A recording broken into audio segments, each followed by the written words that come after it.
Ya, baik Bapak Ibu, kita langsung ke materi yang diberikan kepada saya, yaitu tentang pembuatan video pembelajaran. Terus terang sebenarnya di awal ketika saya dihubungi oleh pihak Andi Offset untuk menyampaikan materi tentang pembuatan video pembelajaran kepada Bapak Ibu guru MGMP KWU ya atau PKK di wilayah Jakarta, saya sedikit apa ya pas atau cocok ya materi ini karena pastinya teman-teman guru di Jakarta sudah sangat canggih dan sangat terbiasa dalam pembuatan video pembelajaran. Tapi memang materi pembuatan video pembelajaran ini ada di salah satu buku yang saya tulis yang sekarang sedang diproses cetak oleh Andi Offset, yaitu tentang bagaimana supaya guru juga mampu membuat video pembelajaran. Maka ya coba saya coba berbagi pada siang hari ini, walaupun mungkin di sini Bapak Ibu juga mungkin lebih bisa lah dari saya dalam pembuatan video. Apalagi latar belakang saya itu guru agronomi, jadi tidak ada sangkut pautnya dengan IT sama sekali sebenarnya.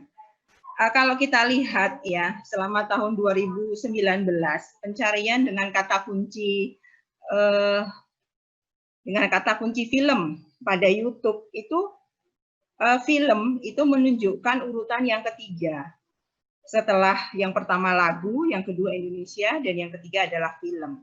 Nah, ini menunjukkan bahwa memang orang itu mencari film di YouTube itu sangat banyak sekali. Nah, salah satunya film yang dicari itu adalah film. Bapak Ibu bisa memang dengan mudah mencari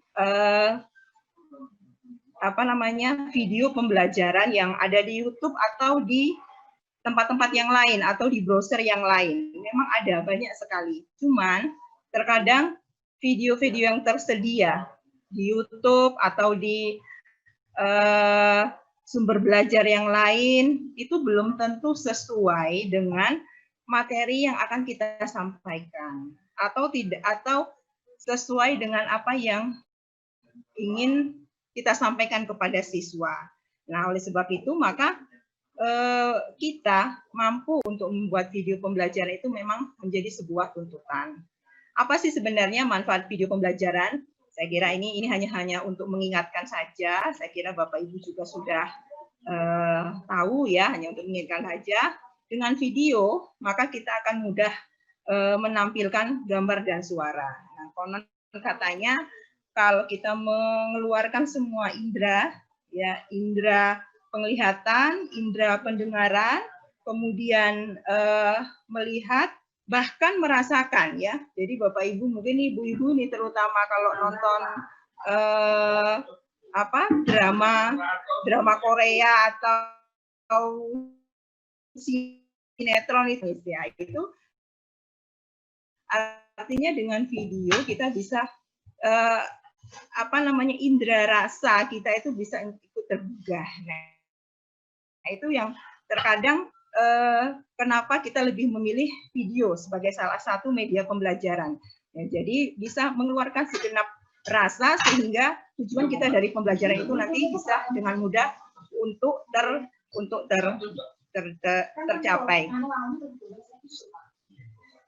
Kemudian yang kedua, dengan video kita bisa menjangkau hal yang tidak bisa dijangkau ya. Contohnya saja kita ingin menunjukkan kepada siswa tentang bagian dalam dari tubuh ya, atau bagian dalam dari tubuh manusia atau tanaman misalnya seperti saya. Itu tidak mungkin kita lihatkan kepada siswa. Nah, dengan video itu mungkin dilakukan.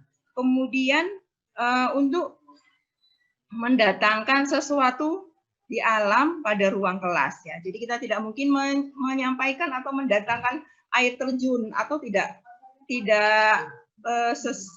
tidak dengan mudah kita membawa siswa ke lokasi air terjun misalnya. Nah, dengan video ini kita bisa mendatangkan hal tersebut ke siswa. Kemudian juga tutorial. Nah, ini mungkin juga sangat penting untuk guru-guru produktif ya. Ketika kita ingin menyampaikan sesuatu, tutorial, tuntutannya sesuai dengan SOP, nah kita bisa menyampaikan video tutorial. Nah, itulah beberapa manfaat dari kita membuat video. Nah, yang kita buat adalah media video pembelajaran. Ya, apa sih media video pembelajaran itu?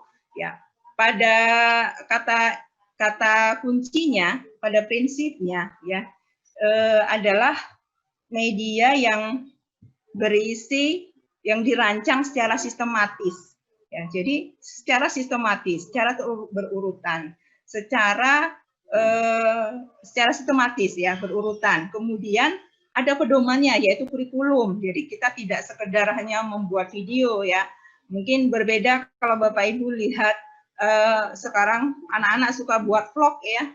Nah, itu mungkin mereka tidak sekedar otomatis aja apa yang dirasakan pada saat itu, apa yang ingin disampaikan pada saat itu ya. Kemudian dengan dasar kurikulum. Kemudian di situ ada prinsip-prinsip pembelajaran yang disampaikan ya. Kemudian video itu akan memungkinkan peserta didik untuk mencermati pembelajaran, materi pelajaran itu secara mudah dan menarik ya. Jadi jangan sampai kita membuat video tapi justru siswa menjadi bingung dengan video yang kita buat ya. Nah, itu hal yang perlu diperhatikan ketika kita akan membuat video pembelajaran. Sebenarnya banyak sekali jenis-jenis media video pembelajaran yang bisa dibuat oleh guru ya. Sekali lagi saya katakan tidak harus seorang guru yang ahli dengan IT ya. Termasuk saya itu bukan ahli IT ya. Tapi berusaha untuk bisa membuat video pembelajaran. Nah, di sini ada berbagai jenis media video pembelajaran yang bisa kita pilih. Nanti yang mana yang paling cocok atau yang paling sesuai dengan materi yang akan kita ajarkan atau yang sesuai dengan KD atau kompetensi dasar yang kita ajarkan ya.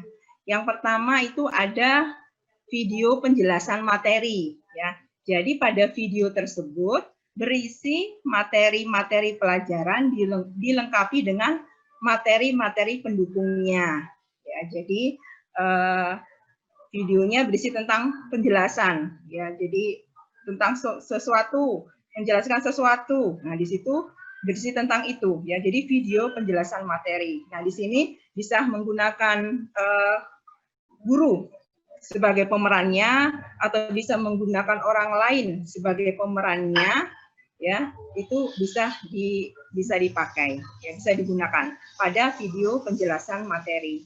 Kemudian video rekaman ya. Jadi berisi rekaman layar saat guru menjelaskan pelajaran. Jadi misalnya seperti ini, saya menjelaskan pelajaran, kemudian video direkam, ya. Nah, itu juga menjadi sebuah video pembelajaran. Ya, jadi nanti suatu saat kita kirimkan ke anak-anak, seakan-akan dia berada di depan gurunya yang sedang menjelaskan suatu pembelajaran. Ya. Kemudian kita juga bisa memilih membuat video tutorial. Ya, jadi ini berisi tentang teknik atau prosedur dalam mengerjakan suatu proses. Nah, ini juga bisa sebagai pemerannya guru atau kita bisa mencari pemeran. Kita juga bisa memilih jenis video yang lain yaitu video animasi. Ya, jadi kalau pada video penjelasan materi, video rekaman, video tutorial itu adalah manusia sebagai pemeran atau yang memberikan penjelasan, maka pada video animasi ini namanya animasi ya. Jadi lebih ke arah bentuk animasi-animasi yang bisa kita buat ya. Dia bisa berisi penjelasan, bisa berisi tutorial ya, tetapi dalam bentuk animasi. Nah, ini juga tidak menutup kemungkinan untuk anak-anak yang SMA, tingkat SMA, SMK, mereka juga menyenangi juga bentuk animasi. Jadi tidak hanya untuk siswa-siswa PAUD atau SD saja. Nah, video pembelajaran ini sebenarnya kita butuhkan tidak hanya pada saat pembelajaran jarak jauh atau BDR saat ini, belajar di rumah saat ini, tetapi kita butuhkan sepanjang masa, ya, sepanjang waktu. Karena ini merupakan salah satu penerapan teknologi informasi komunikasi yang bisa kita terapkan, ya. Jadi ilmu dalam pembuatan video pembelajaran bagi guru ini akan berguna sepanjang waktu. Nah, buku yang saya susun itu sebenarnya sudah mulai saya susun itu sejak sebelum ada pandemi, yang berisi tentang salah satunya di situ berisi tentang pembelajaran-pembelajaran yang berbasis teknologi informasi komunikasi. Ya, artinya kita akan gunakan sepanjang masa, maka tidak hanya pada saat pandemi ini kita kemudian membuat video.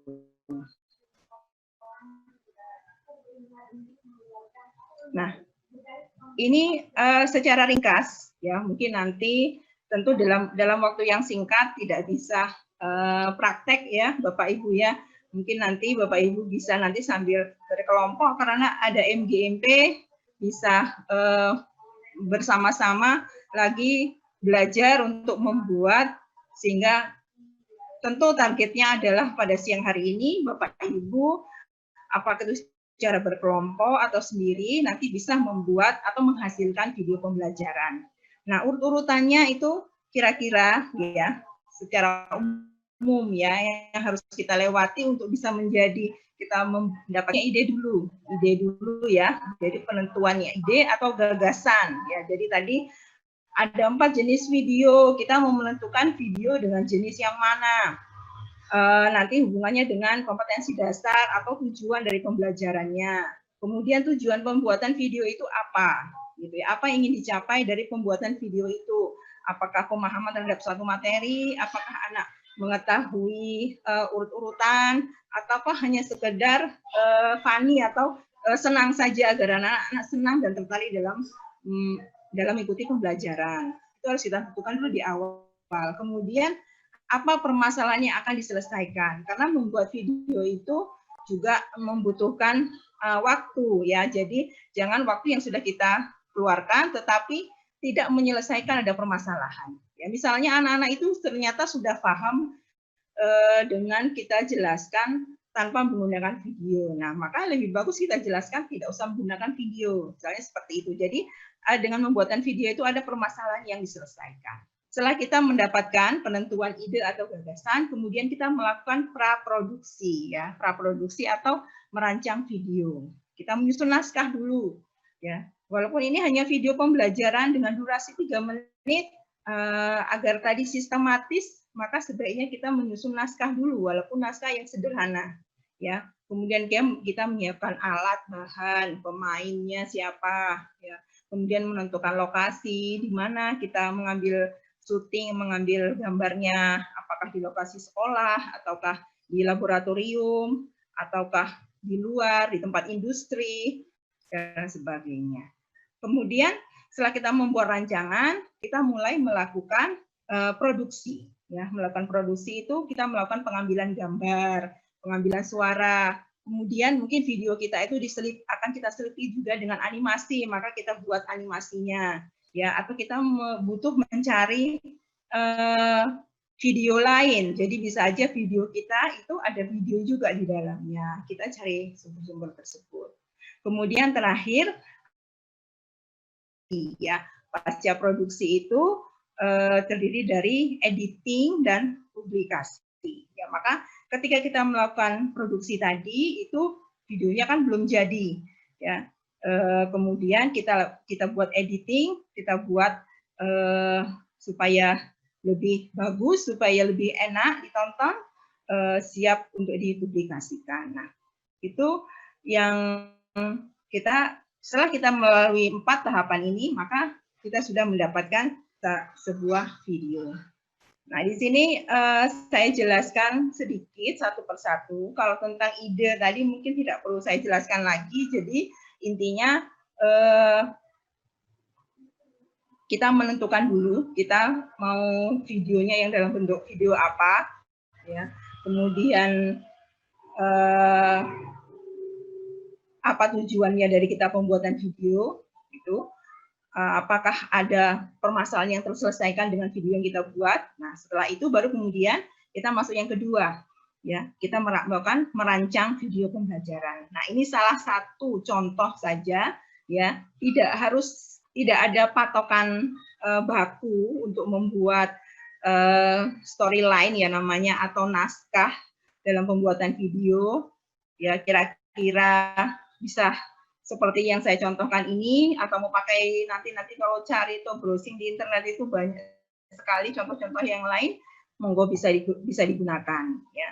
Jadi ini hanya kira-kira sebagai penuntun saja agar nanti video yang kita buat ini sudah sesuai. Nah, nanti kalau kita buatnya bisa bersama-sama, misalnya berkelompok, itu bisa saling menimpali. Nanti satu yang membuat, kemudian satu yang mengoreksi, ya. Bisa dilihat dari segi tata bahasanya, kata yang disampaikan, bisa dari sisi kurikulumnya, pencapaian kompetensi dasarnya, ini sudah kita lihat pada storyline atau naskah yang kita buat, walaupun itu sangat sederhana. Kemudian kita menyiapkan alat tentunya, yaitu alat rekam, ya, alat rekam yang akan kita gunakan.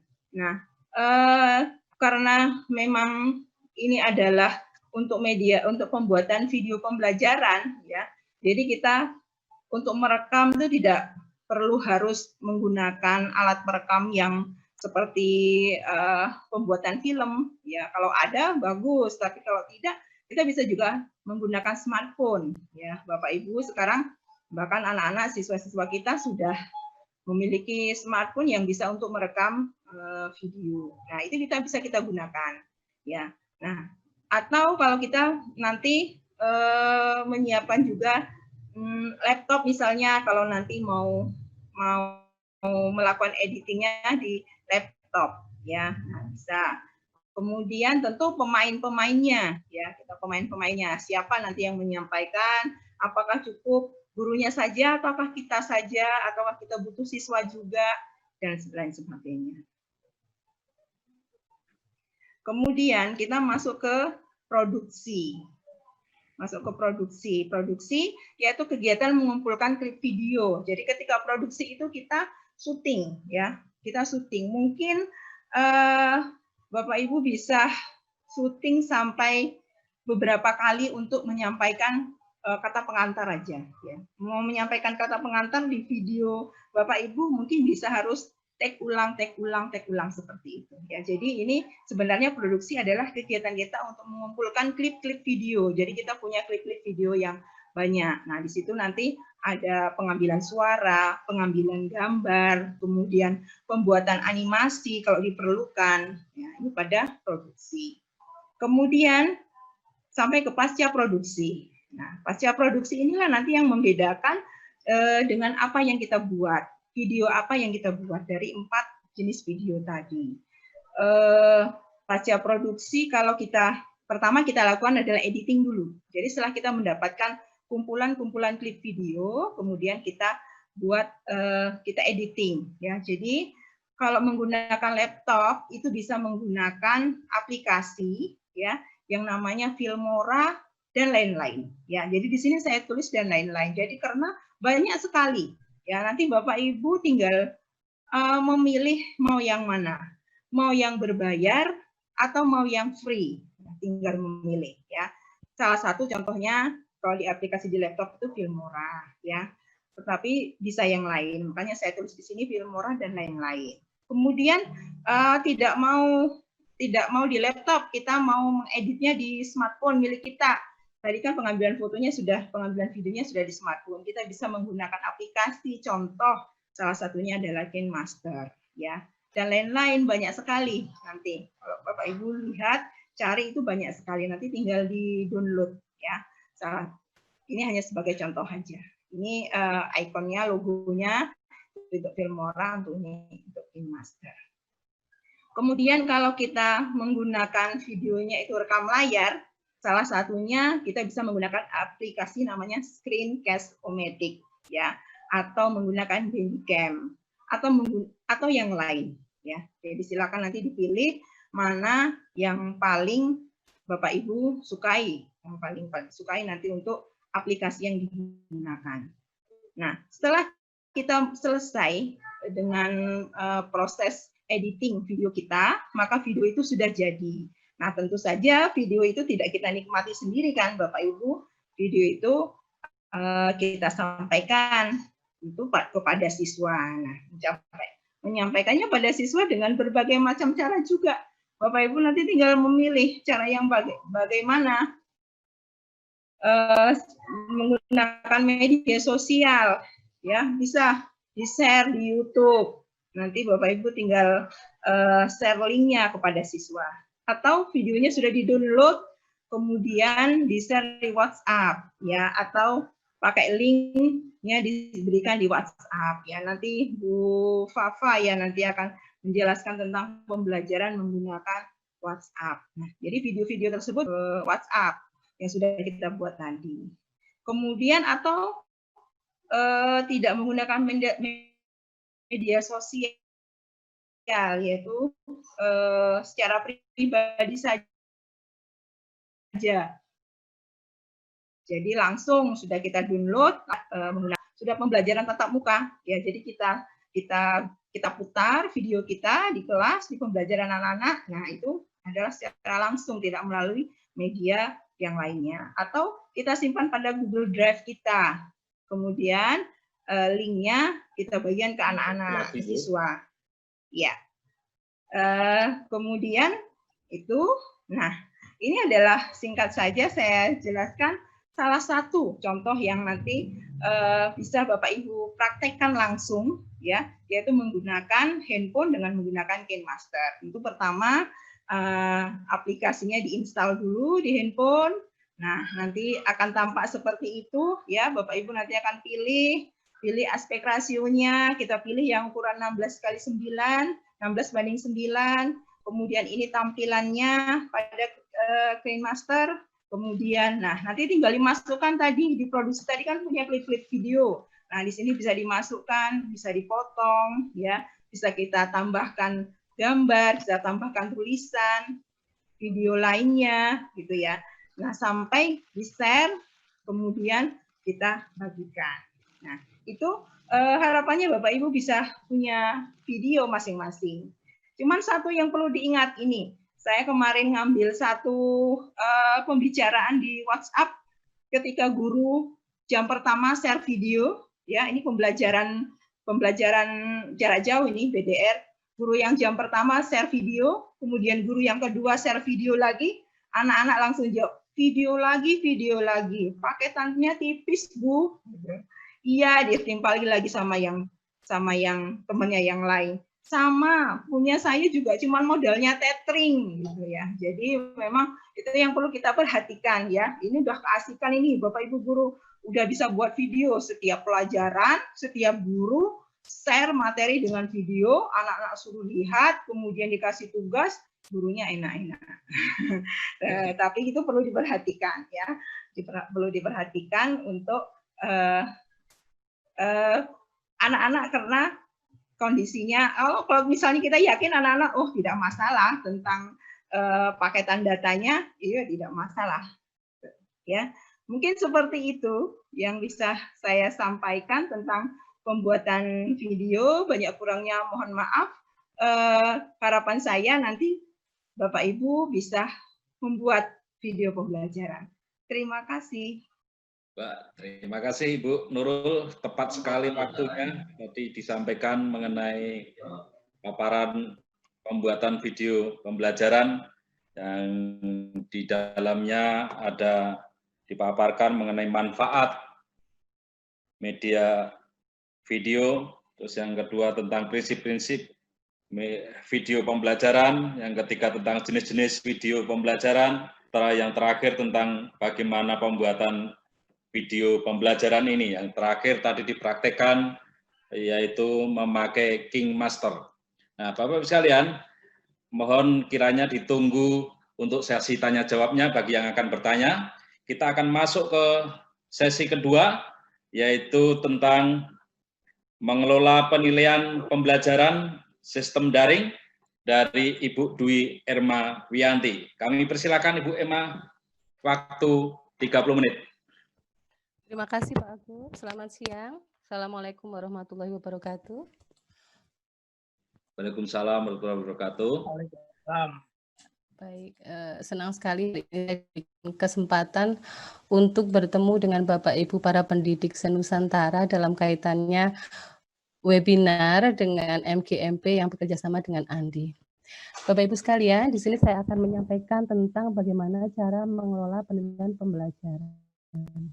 Tentu saja dengan adanya COVID ini di masa pandemi ini, mau tidak mau tiap guru harus tetap melakukan yang namanya penilaian, walaupun itu dalam sistem jaring ataupun luring. Nah, memang yang selama ini kita lakukan adalah nilai penilaian biasanya termasuk di dalam Suara kurang keras Ibu.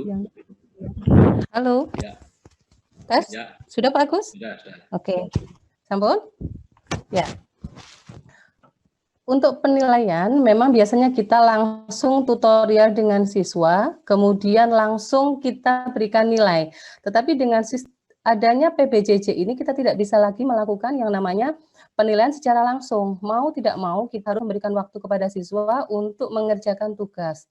Nah, selama ini pengalaman pribadi saya, kebanyakan juga siswa seperti seakan-akan menunggu tugas begitu.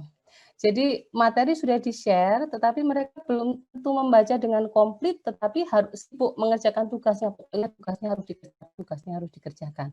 Nah, inilah tugas kita sebagai guru, bagaimana agar siswa itu tetap menjaga semangat belajarnya. Jadi dia tidak hanya sekedar untuk mengerjakan tugas. Tugas guru adalah bagaimana kita mampu mengelola penilaian pembelajaran ini secara bahwa siswa dan kita tidak melakukan tatap muka. Baik, sedikit perkenalan. Nama saya Dwi Erma Wiyanti, saya guru dari SMK Negeri 1 Sewon Bantul. Nanti kalau Bapak Ibu mau kepo tentang saya, boleh follow Instagram saya atau Facebook saya. Kemudian saya adalah penulis dari Andi Publisher, ada tentang buku C2 dan C3, terutama untuk tata kecantikan kulit dan rambut. Dan mata pelajaran yang saya pegang untuk tahun ini kebetulan adalah produk kreatif dan kewirausahaan. Jadi saya menuliskan buku ini juga sangat terbantu sekali dengan dalam mengajar sistem daring.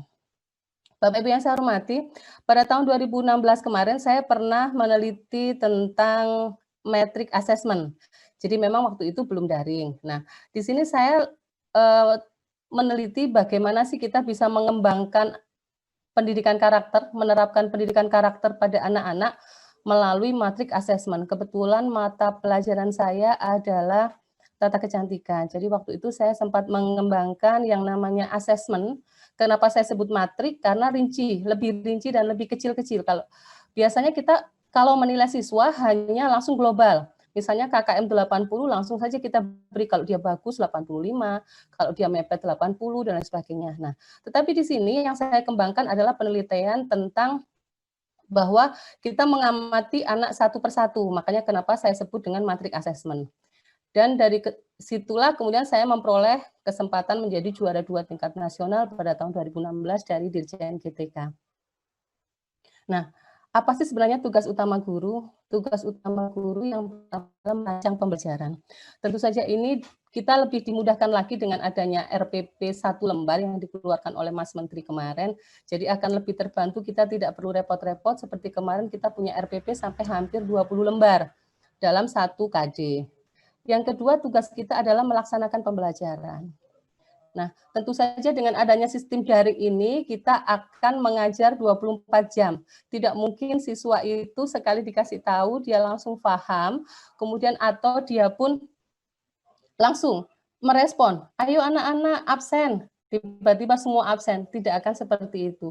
Jadi tugas kita adalah 2 kali lipat dengan PBJJ saat ini. Yang ketiga adalah kita melaksanakan evaluasi pembelajaran. Nah, inilah yang nanti kunci utamanya, bahwa yang namanya evaluasi pembelajaran itu tidak hanya diukur dari angka-angka saja, tetapi bagaimana kita sebagai guru bisa melakukan penilaian secara afektif, psikomotor, dan knowledge-nya. Yang keempat adalah melakukan pembelajaran. Nah, ini adalah satu rangkaian tugas kita sebagai guru. Baik, Bapak Ibu, kita sebaiknya merubah paradigma. Biasanya memang ketika kita melakukan penilaian, siswa yang pandai itu pasti nilainya tinggi. Ada juga siswa yang nakal, biarpun dia nilainya tinggi, kadang nilai dikurangi aja, dia bandel. Ada juga siswa yang rajin, tapi nilainya bagus.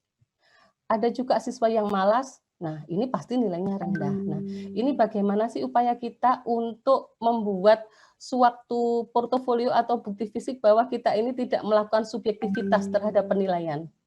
Maksudnya adalah bahwa ketika kita melakukan penilaian terhadap siswa itu sangat fair. Biarpun dia bandel, kalau dia pandai kita kasih nilai tinggi. Kalau dia malas tetapi dia juga nilainya tinggi, tetap kita berikan nilai tinggi. Nah, apakah itu sudah ada di dalam diri kita, Bapak Ibu? Baik. Bapak Ibu yang saya hormati, selanjutnya apa sih yang disebut dengan evaluasi, penilaian, dan pengukuran? Saya rasa semua guru sudah pasti memahami ini. Apa sih bedanya evaluasi, apa sih bedanya penilaian, ataupun pengukuran. Nah, yang sering kita lakukan seakan-akan penilaian. Padahal sebenarnya ketikanya kita lakukan pada saat kita mengajar. Evaluasi sendiri adalah untuk melihat apa program yang telah direncanakan, telah tercapai atau belum, kadang atau berharga atau tidak, dan dapat pula untuk melihat tingkat efisiensi dari pelaksanaannya. Jadi kita melakukan evaluasi biasanya setelah kita melakukan suatu kegiatan. Nah, kadang kata-kata evaluasi ini suka lebih dikaitkan kepada misalnya evaluasi program, kemudian evaluasi untuk pembelajaran pada akhir, dan lain sebagainya. Selanjutnya adalah tentang penilaian. Nah, penilaian itu sendiri adalah proses pengumpulannya dan pengolahan informasi untuk mengukur pencapaian hasil peserta didik dengan berbagai cara. Yang kita lihat prosesnya. Jadi tidak hanya pada akhirnya anak dapat nilai tinggi ataupun rendah, tetapi kita lihat tahapannya. Tidak mungkin kita tiba-tiba ketika PBJJ itu langsung memberikan tugas dikasih nilai. Tidak, tentu saja ada prosesnya. Anak mempelajari dulu materi, kemudian anak melakukan evaluasi, membuat tugas, kemudian dikumpulkan ke kita, kalau kurang tepat kita remedi, kemudian kita beri pengayaan, dan lain sebagainya.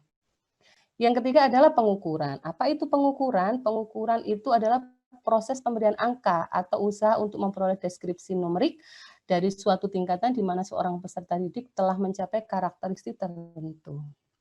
Bapak Ibu yang saya hormati, memang di pendidikan di Indonesia itu semua akhirnya pada nilai. Jadi kadang ada rapot atau hasil akhir belajar itu semuanya berwujudkan nilai. Nah, satu pengalaman saya ketika di New Zealand itu bahwa semua sistem pendidikan yang di SMP dan SMK atau high school itu berpusat pada New Zealand Quality Assessment.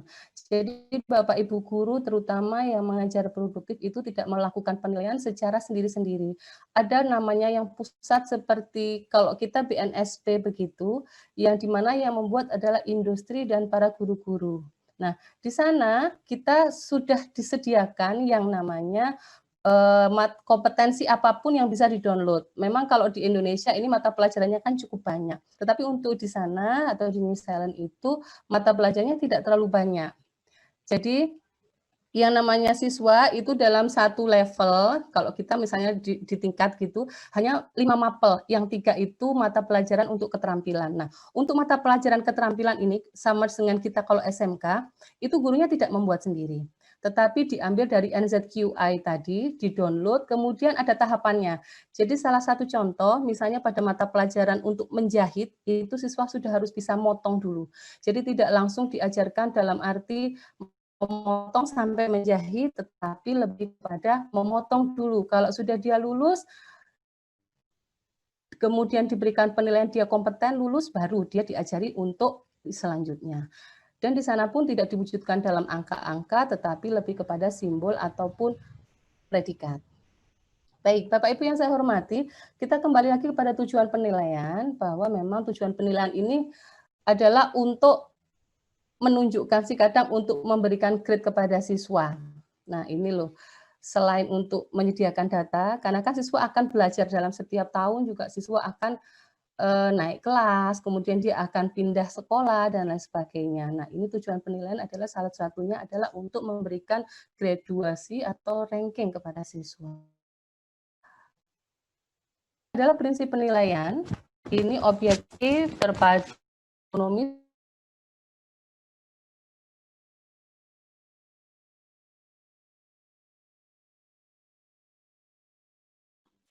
Suaranya hilang, Bu. Nggak putus. Sinyalnya mungkin, Pak. Bentar. Sinyalnya Bu Erma nih kayaknya.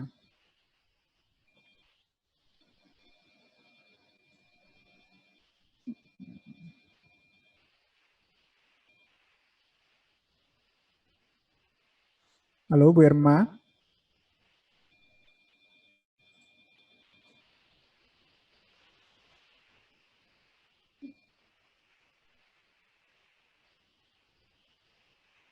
Ya, kayaknya sinyalnya Bu Erma Pak Gus. Ya. Mohon di WA beliau. Ya, sudah.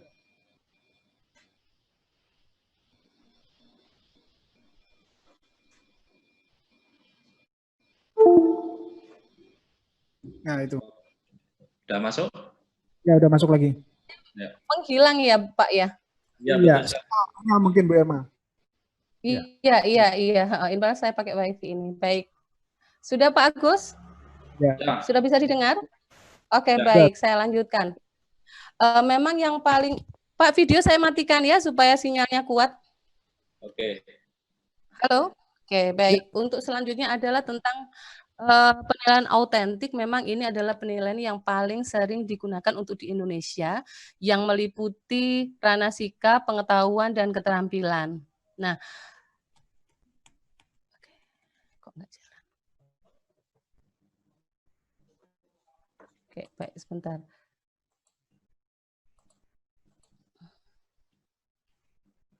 Sebentar, Pak. Oke.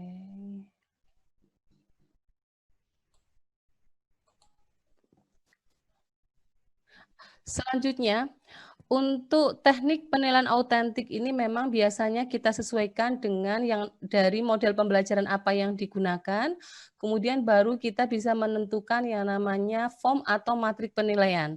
Nah, untuk membantu kita mencermati proses penilaian masing-masing siswa, kita buat yang namanya rubrik.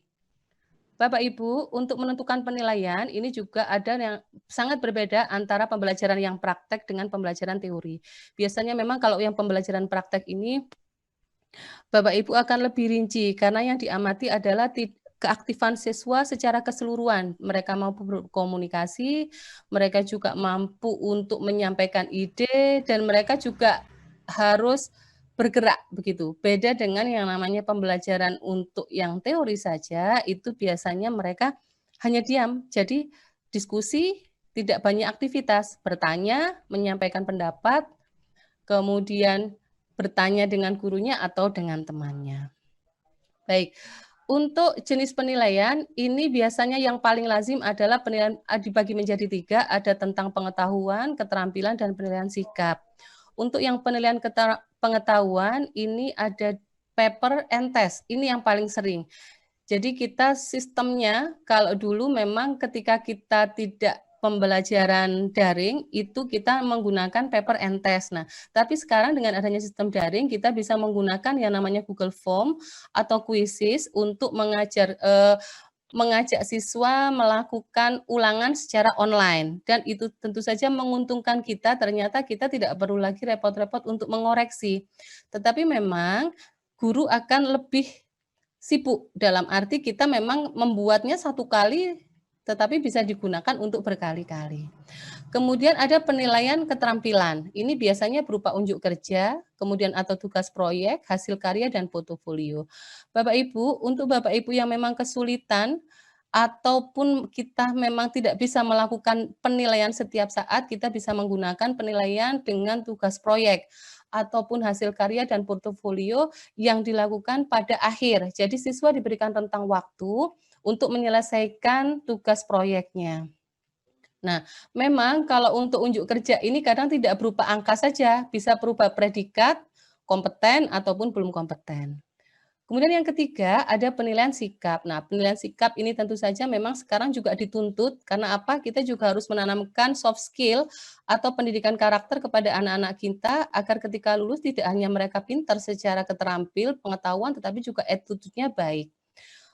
Di sini yang kita bisa gunakan adalah observasi atau instrumen. Biasanya memang berupa predikat, tidak angka-angka. Bisa cukup, kurang, baik, ataupun amat baik. Bapak Ibu sekalian, berikut adalah salah satu contoh bagaimana kita bisa mengimplementasikan nilai pengetahuan. Kita bisa, ini kebetulan paper based ya, jadi tes yang tertulis dan ini kita bisa upload di dalam Google Form yang sebelumnya kita memang harus membuat kisi-kisi soal terlebih dahulu. Nah, ini kita ambil dari kompetensi dasarnya apa, indikator, tujuan pembelajaran, dan indikator soal. Memang untuk pembelajaran daring yang paling mudah kita koreksi adalah pembelajaran soal yang sifatnya pilihan ganda.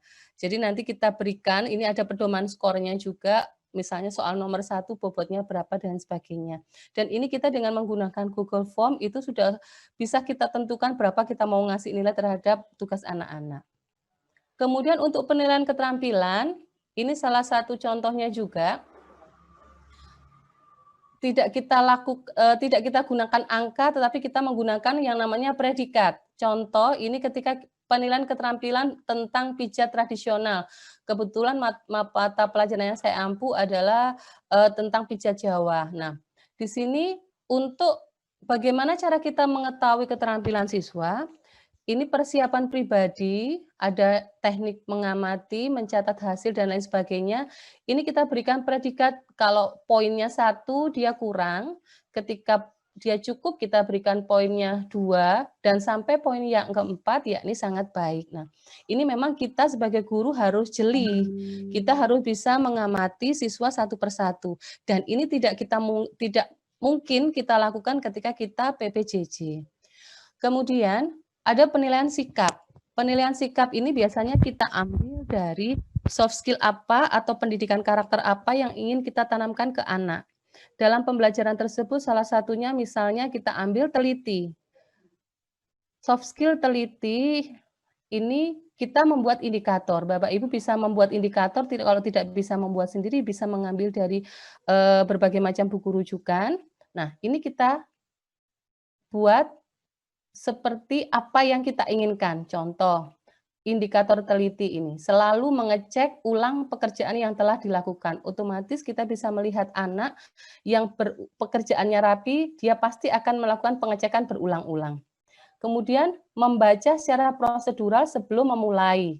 Nah, ini pasti kita kalau untuk melakukan pembelajaran praktek selalu ada yang namanya job sheet, di mana job sheet itu berisi tentang prosedur kerja. Nah, sehingga kalau siswa-siswa mau mulai melakukan sesuatu, dia harus dibiasakan untuk membaca dulu. Kemudian yang ketiga adalah selalu berhati-hati dalam bekerja.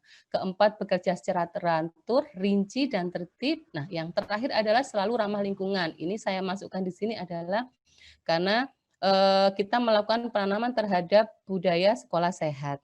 Nah, Bapak Ibu, untuk penilaian sikap kita tidak bisa mengamati siswa dengan memberikan angka 1, 2, ataupun 3. Tetapi lebih kepada belum tampak, mulai tampak, tampak, dan membudaya. Bagaimana maksudnya? Kita bisa mengamati anak. Anak yang selalu teliti, dia sudah mulai tampak. Jadi kita tinggal mengamati saja, kemudian kita beri checklist-nya di sini. Selanjutnya adalah contoh lembar penilaian unjuk kerja. Nah, kalau unjuk kerja ini kita harus mengamati siswa secara prosedural. Salah satu contohnya adalah metrik ini. Kenapa saya sebut metrik? Karena di sini saya membuatnya rinci. Bapak Ibu bisa membuat ini sesuai dengan mata pelajaran yang Ibu ampu dan yang harus diperhatikan bahwa adalah apa kompetensi atau kemampuan akhir yang ingin kita dapatkan dari siswa. Jadi siswanya mampu bisa apa. Di sini karena KKM-nya nilainya 8, ini harusnya puluhan ya Bapak Ibu, 80 KKM-nya. Nah, ini kita sebar nilainya di sini. Dan ini kita memberikan penilaiannya langsung justifikasi. Iya dan tidak. Jadi kalau dia mengerjakan kita beri tanda langsung angka tinggi, dan kalau tidak dikerjakan kita berikan nilai 0. Sehingga akan mempermudah kita memahami anak ini benar-benar kompeten atau tidak. Jadi kalau tadi KKM-nya 8, ketika ada satu komponen yang tidak dipenuhi berarti dia belum KKM, sehingga kita harus melakukan perbaikan ataupun remedi. Selanjutnya ini adalah contoh bentuk dari penilaian observasi. Nah, ini observasi yang di sini adalah kita mengamati siswa. Ketika ini mau diberikan angka untuk dibobotkan, ini Bapak Ibu boleh melihat di sini. Jika nilainya kurang dari 54, ini artinya siswa belum tampak. Kemudian ada kurang tampak, mulai terlihat dan membudaya. Demikian juga dengan lembar observasi yang kedua. Nah, Bapak Ibu, ini diberikan memang sangat rinci sekali, terutama ketika nanti kita melakukan yang namanya classroom action research. Ini sangat-sangat diperlukan bentuk penilaian yang rinci seperti ini. Jadi kalau memang biasanya kita memberikan nilai asal-asalan saja deh, oke lah. Tugasnya bagus, kita beli 80. Ini lebih bagus lagi 90. Ini kurang, kita beli 70. Nah, untuk yang di sini kita memang sangat-sangat rinci dan teliti. Nah, Bapak Ibu, dari draft ini nanti kita bisa masukkan ke dalam Google Classroom, ataupun kita bisa buat dari Google Form untuk yang sistemnya langsung online. Jadi bisa langsung nge-link ke siswa, hasilnya bisa kita lihat. Tentu saja ini Bapak Ibu juga harus telaten untuk membuat yang namanya form. Terutama sekarang kita akan disibukkan setiap kali kita mau mengajar, kita pasti harus membuat persiapan. Oke. Selanjutnya ini adalah yang saya lakukan.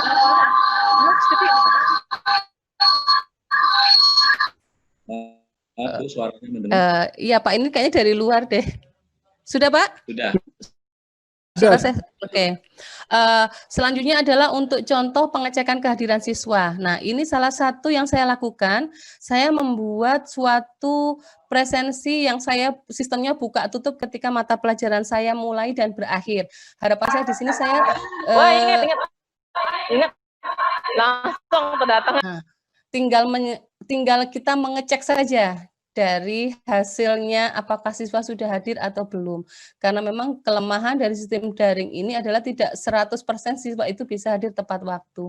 Kemudian yang di sini adalah yang sebelah kanan ini saya mempunyai juga grup WhatsApp grup yang isinya tidak perlu panjang-panjang, hanya berupa link.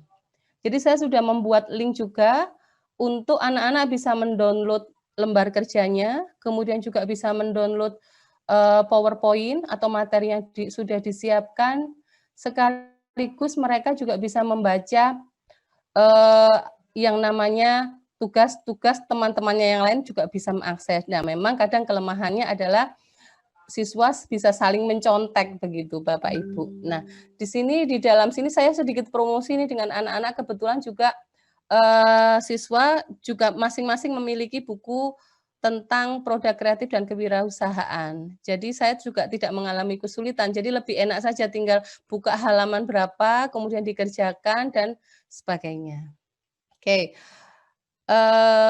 Bapak Ibu yang saya hormati, ini adalah salah satu contoh hasil pembelajaran daring yang kemarin sudah saya lakukan, dan kebetulan kemarin itu pada bulan Mei saya tulis menjadi suatu best practice pembelajaran guru di masa pandemi COVID. Karena ketidaksiapan kita, jadi mau tidak mau kita harus membuat yang namanya seperti ini. Dan waktu itu belum sempat yang namanya membuat video-video pembelajaran, sehingga mereka saya sarankan saja untuk follow beberapa IG-nya dari mata pelajaran yang sesuai. Jadi misalnya ini dari Puspita Marta, siswa-siswa itu saya minta follow. Jadi mereka bisa mempelajari rias bagaimana, kemudian cara untuk perawatan wajah bagaimana, begitu.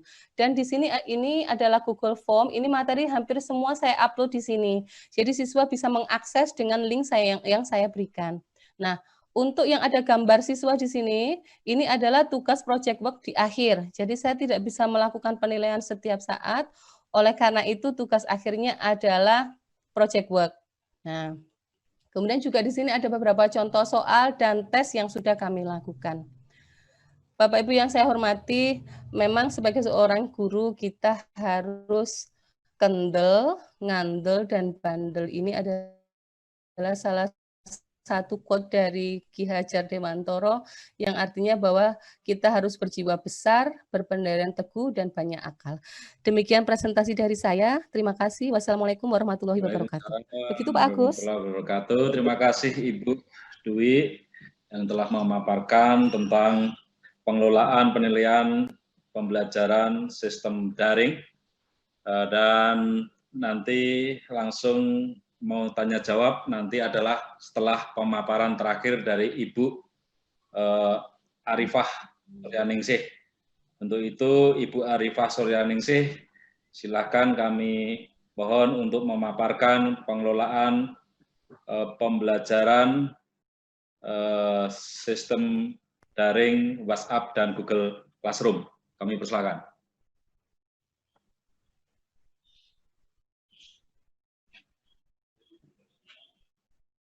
Halo, selamat. Halo. Ya. Halo, apakah suara saya jelas, Pak? Jelas sekali, Bu. Ya, baik. Terima kasih, Pak Agus. Bapak Ibu, izinkan saya berbagi. Jadi di sini kita akan berbagi mengenai pengalaman kita menggunakan atau mengelola kelas, terutama pada saat pandemi ini. Jadi kalau di dua penyaji yang di depan tadi, itu adalah para penulis dari Andi Offset. Saya adalah penulis dari beberapa media massa lokal maupun nasional. Mudah-mudahan nanti bisa bergabung kemudian untuk juga menjadi penulis di Andi Offset. Gitu ya Pak Agus ya? Baik, tadi sudah diperkenalkan oleh Pak Agus, tadi disampaikan ada sedikit bahwa saya bukan penyaji makanan Pak di Isodel, tapi penyaji makalah.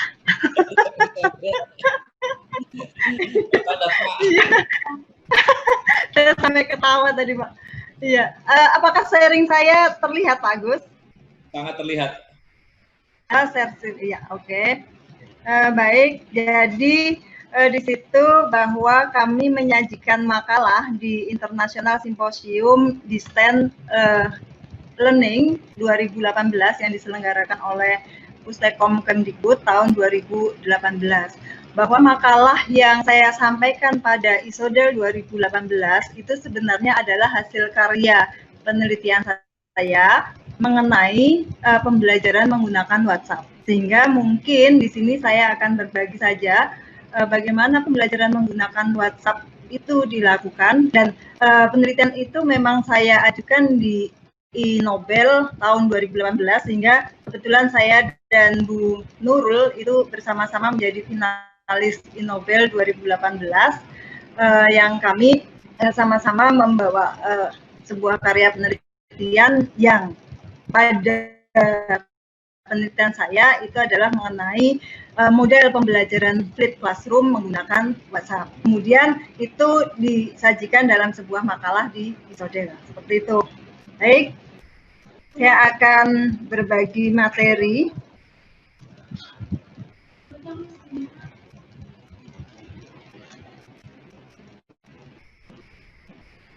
Oke.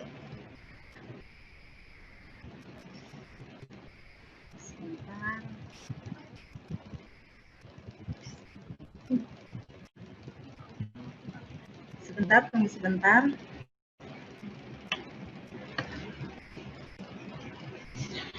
Ya.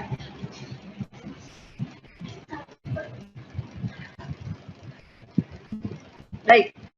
Jadi di sini saya ingin berbagi mengenai memanfaatkan WhatsApp dan Google Classroom, terutama pada pembelajaran virtual di era pandemi ini. Bapak Ibu boleh kepoin saya di Instagram Arifah Fafa. Di situ biasanya saya akan share tentang selain aktivitas keseharian juga karya-karya yang biasa saya publish di media massa ataupun apapun karya yang di situ akan saya publish di Instagram, sehingga silahkan saja jika ingin mengetahui lebih lanjut mengenai saya. Baik, jadi seperti yang kita ketahui bahwa keadaan pandemi seperti ini itu sebuah hal yang tidak mudah, karena hampir 3 juta guru ini harus beradaptasi menggunakan pembelajaran yang mungkin sama sekali tidak terbayangkan sebelumnya. Banyak Bapak Ibu guru itu yang mereka menggunakan metode pembelajaran yang masih konvensional. Bahkan mungkin nggak nyangka juga kalau pada akhirnya yang namanya TikTok itu bisa dipakai untuk pembelajaran, Instagram bisa digunakan untuk pembelajaran, WhatsApp, kemudian Google Classroom yang dulu itu masih asing mungkin bagi beberapa pengajar, itu juga sekarang sudah booming dan banyak digunakan seperti itu. Namun tidak menutup kemungkinan juga bahwa ada banyak Bapak Ibu guru di Indonesia terutama yang mungkin belum familiar menggunakan hal-hal tersebut gitu ya. Padahal sebenarnya Google itu punya banyak sekali fitur yang bisa kita optimalkan.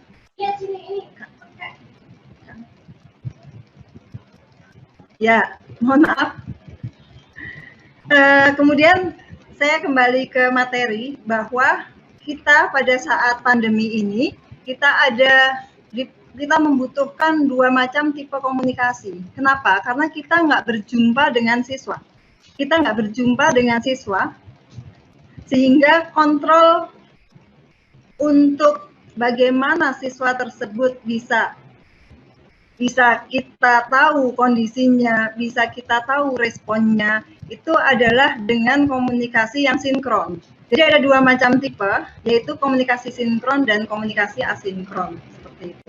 Jadi komunikasi sinkron atau serempak itu dilakukan dalam waktu yang bersamaan atau real time. Dia memakai media perantara komputer, smartphone, atau perangkat-perangkat digital lainnya. Jadi di sini kalau yang kita tahu, yang sangat familiar itu WhatsApp, Yahoo Messenger, Hangout, Line, terus yang kalau itu berupa aplikasi chat yang berbasis teks gitu ya.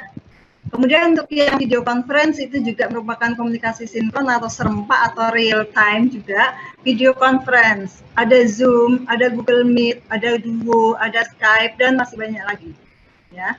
Nah, ketika kita melakukan komunikasi sinkron dengan siswa, disitulah siswa itu ketahuan dia merespon dengan cepat atau enggak. Kemudian kita bisa menumbuhkan keterlibatan siswa itu di ranah komunikasi sinkron. Ya, jadi ketika Bapak Ibu men-share materinya misalnya nih berupa teks yang anak-anak silahkan dibaca. Sudah, habis itu tugasnya ada di halaman 2. Setelah itu Bapak Ibu menghilang. Nah, kontrol anak bagaimana mereka merefleksi materi, kemudian kesulitan mereka, kemudian apakah mereka mengakses materi yang kita bagi, itu tidak bisa dilakukan ketika kita menggunakan komunikasi asinkron. Nah, disinilah perlunya kita memadukan atau mengintegrasikan antara 2 tipe komunikasi ini. Nah, di sini WhatsApp dan Google Classroom itu memenuhi keduanya. Nah, jadi sebenarnya kalau komunikasi asinkron saya sedikit paparkan sedikit bahwa dia tidak serempak, itu dilakukan dalam waktu yang berbeda. Seperti email, Bapak Ibu kirim email, Bapak Ibu nggak tahu apakah itu sudah terbaca atau belum. Apakah dia tidak wajib membalas pada saat itu, bisa minggu depan, bisa tahun depan gitu ya. Bisa hari ini, seperti itu. Atau website semisal kita menggunakan platform-platform, ada Google Classroom termasuk salah satunya ya. Google Classroom, Jogja Belajar, kemudian platform-platform pembelajaran yang lainnya, Learning Management System lainnya, SMS, seperti itu. Sehingga disinilah diperlukan satu integrasi Learning Management System yang kita harus bangun, sehingga keduanya kita dapat. Di komunikasi asinkron atau misalnya kita langsung menyebut ya, kita pakai Google Classroom dan pakai WhatsApp. Nah, di keduanya itu kita bisa memanage seluruh materi, kemudian memantau siswa itu sudah mengakses atau belum, siswa sudah merespon atau belum, itu bisa berbeda dengan Google Classroom. Kemudian kita kondisikan siswanya menggunakan komunikasi WhatsApp. Sehingga anak-anak saya sudah mengupload materi, kemudian penugasan itu di kelas kita, di Google Classroom kita. Nah, ini saya akan lanjutkan dulu. Jadi di kondisi yang seperti sekarang ini, kita membutuhkan apa? Metode baru. Kemudian kita juga butuh konten. Konten, Bapak Ibu tidak bisa serta-merta hanya membagikan e-book begitu saja. Terus di-share, entah melalui WhatsApp atau entah melalui Google Classroom. Kemudian ada siswa, karena siswa itu manusia bukan mesin, sehingga kita di sini sebagai pendidik itu adalah harus memanusiakan hubungan, kita harus mengetahui bahwa kebutuhan mereka itu adalah ada keterlibatan, ada komunikasi, ada butuh pujian, seperti itu. Sehingga di kondisi seperti ini kita sebenarnya bisa mempertanyakan non-kognitifnya dulu, non-kognitif menanyakan kabar dan sebagainya itu bisa dilakukan melalui WhatsApp seperti itu.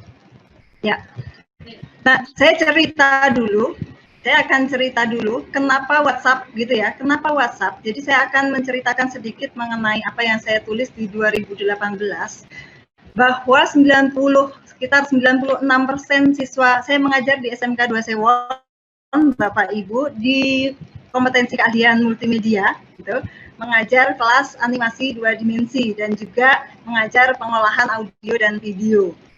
Ya, jadi di kelas 11 multimedia itu hampir 96% mereka menggunakan smartphone, 18, bahkan sampai hari ini pun belum 100% sebenarnya. Tapi mereka memaksakan kadang meminjam orang tua dan atau kakaknya. Untuk secara pribadi memang mereka belum 100% siswa SMK 2 Sewon mempunyai smartphone. Kemudian yang kedua, 100% artinya yang mereka pinjam misalnya itu ada aplikasi WhatsApp-nya ya.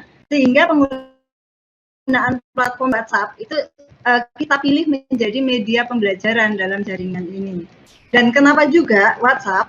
Karena, dan kenapa ketika saya tanya yang pakai Instagram, jadi saya sebar angkat gitu Bapak Ibu, yang pakai Instagram berapa? Enggak, sekitar 50-an%. Tadinya saya ingin melakukan penelitian itu, pembelajaran itu dengan media Instagram seperti itu ya. Terus saya ubah menjadi WhatsApp karena keterlibatan siswa lebih banyak di WhatsApp. Kenapa Instagram lebih sedikit? Karena ternyata kuota itu kan lebih mahal.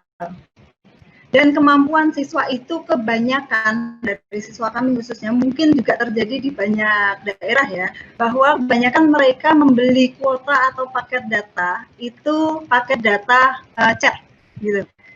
Sehingga sebenarnya inilah yang perlu kita pikirkan bersama, bahwa kita tidak perlu muluk-muluk menggunakan platform yang sangat canggih, menggunakan platform yang sangat lengkap, yang sangat pendidik, tapi kita kembalikan ke siswa. Apakah mereka mampu mengakses? Apakah mereka mampu terlibat? Itu sebenarnya yang harus kita kembalikan. Kalau kita memaksa menggunakan WhatsApp sekaligus Google Classroom, tapi yang terakses di Google Classroom itu nggak banyak. Kenapa? Karena paketan data mereka adalah paketan chat. Artinya ini harus ya kita sikapi dengan permisif ya. Artinya ya nggak apa-apa karena memang kita menyesuaikan kondisi siswa seperti itu. Nah,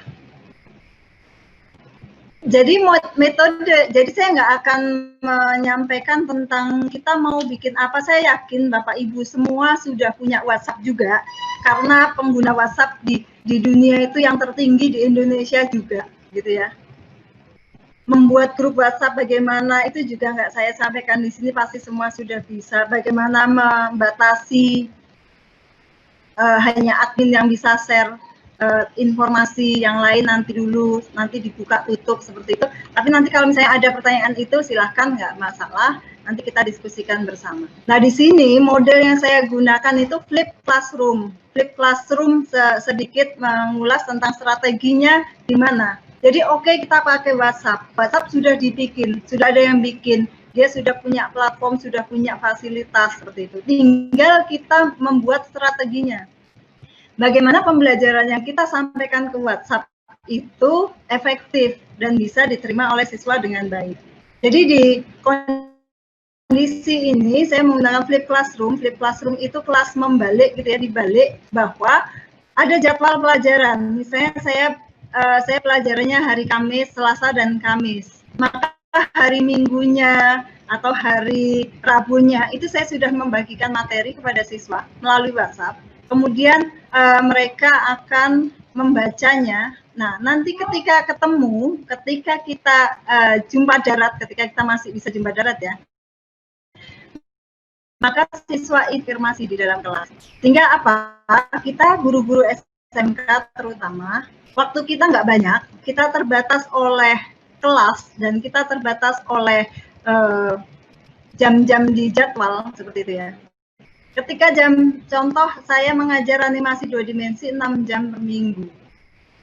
Ketika kita harus memberikan materi-materi teori itu dengan mengambil waktu 2 jam begitu ya, mengambil waktu 2 jam untuk teorinya, menjelaskan, memaparkan materinya, terus siswa menyimak, habis itu nanti tinggal 4 jam siswa praktek, belum nanti ada kendala peralatan. Nah, itu akan banyak berkurang waktunya, sehingga di sini maksudnya untuk mengefisiensikan bahwa materi sudah terbaca, kemudian nanti di kelas tinggal konfirmasi yang itu tidak akan memakan waktu lama. Waktu lamanya untuk apa? Untuk praktek dan untuk membuat karya sebagai portofolio mereka. Ya, intinya seperti itu untuk di flip classroom. Nah, di sini kan sebenarnya kenapa saya pakai WhatsApp? Karena kami memanfaatkan kebiasaan siswa mengakses smartphone mereka setiap saat. Setiap saat itu mereka mengakses smartphone.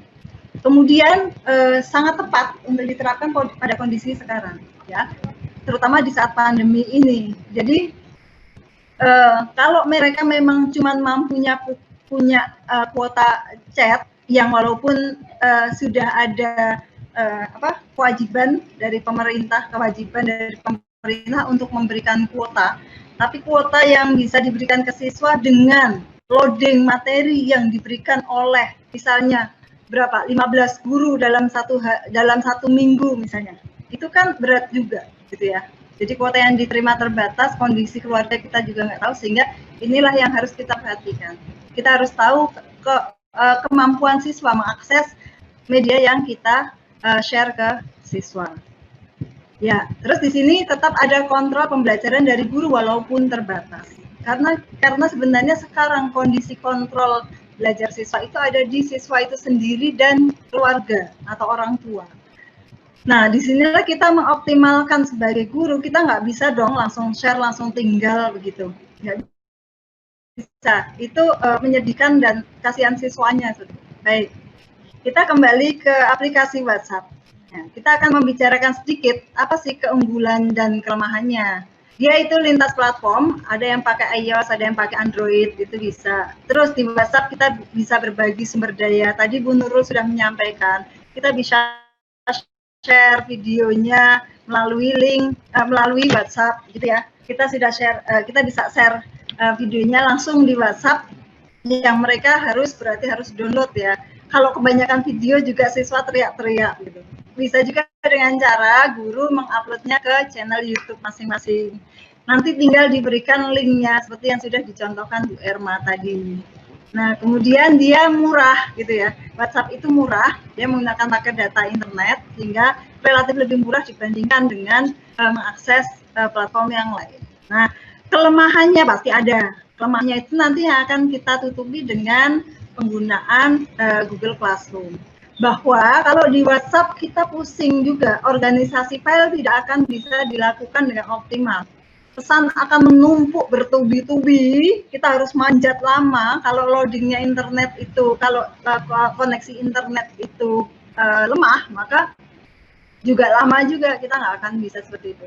Pesan menumpuk dan tidak ada rekaman dokumen per akun. Maksudnya per siswa itu nggak ada rekaman dia sudah mengerjakan di mana dan sebagainya. Ya, sehingga inilah kelemahan yang dipunya WhatsApp, yang itu kalau memang terpaksanya Bapak Ibu hanya menggunakan platform WhatsApp, itu harus kita atur strateginya.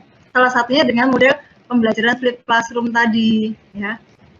Kemudian menyampaikan materi itu tidak semata-mata buku yang berupa digital, e-book gitu, terus dilempar ke grup, terus ditinggal, itu enggak. Karena jujur, kita, Bapak Ibu, di lingkungan masyarakat kita secara umum budaya membaca kita masih rendah. Sehingga kalau anak-anak hanya disajikan melalui teks saja, saya pikir itu nggak akan efektif dan mereka bisa saja ngaku-ngaku yang sudah ada gini, guru yang gini. Lempar materi berupa teks 15 halaman misalnya.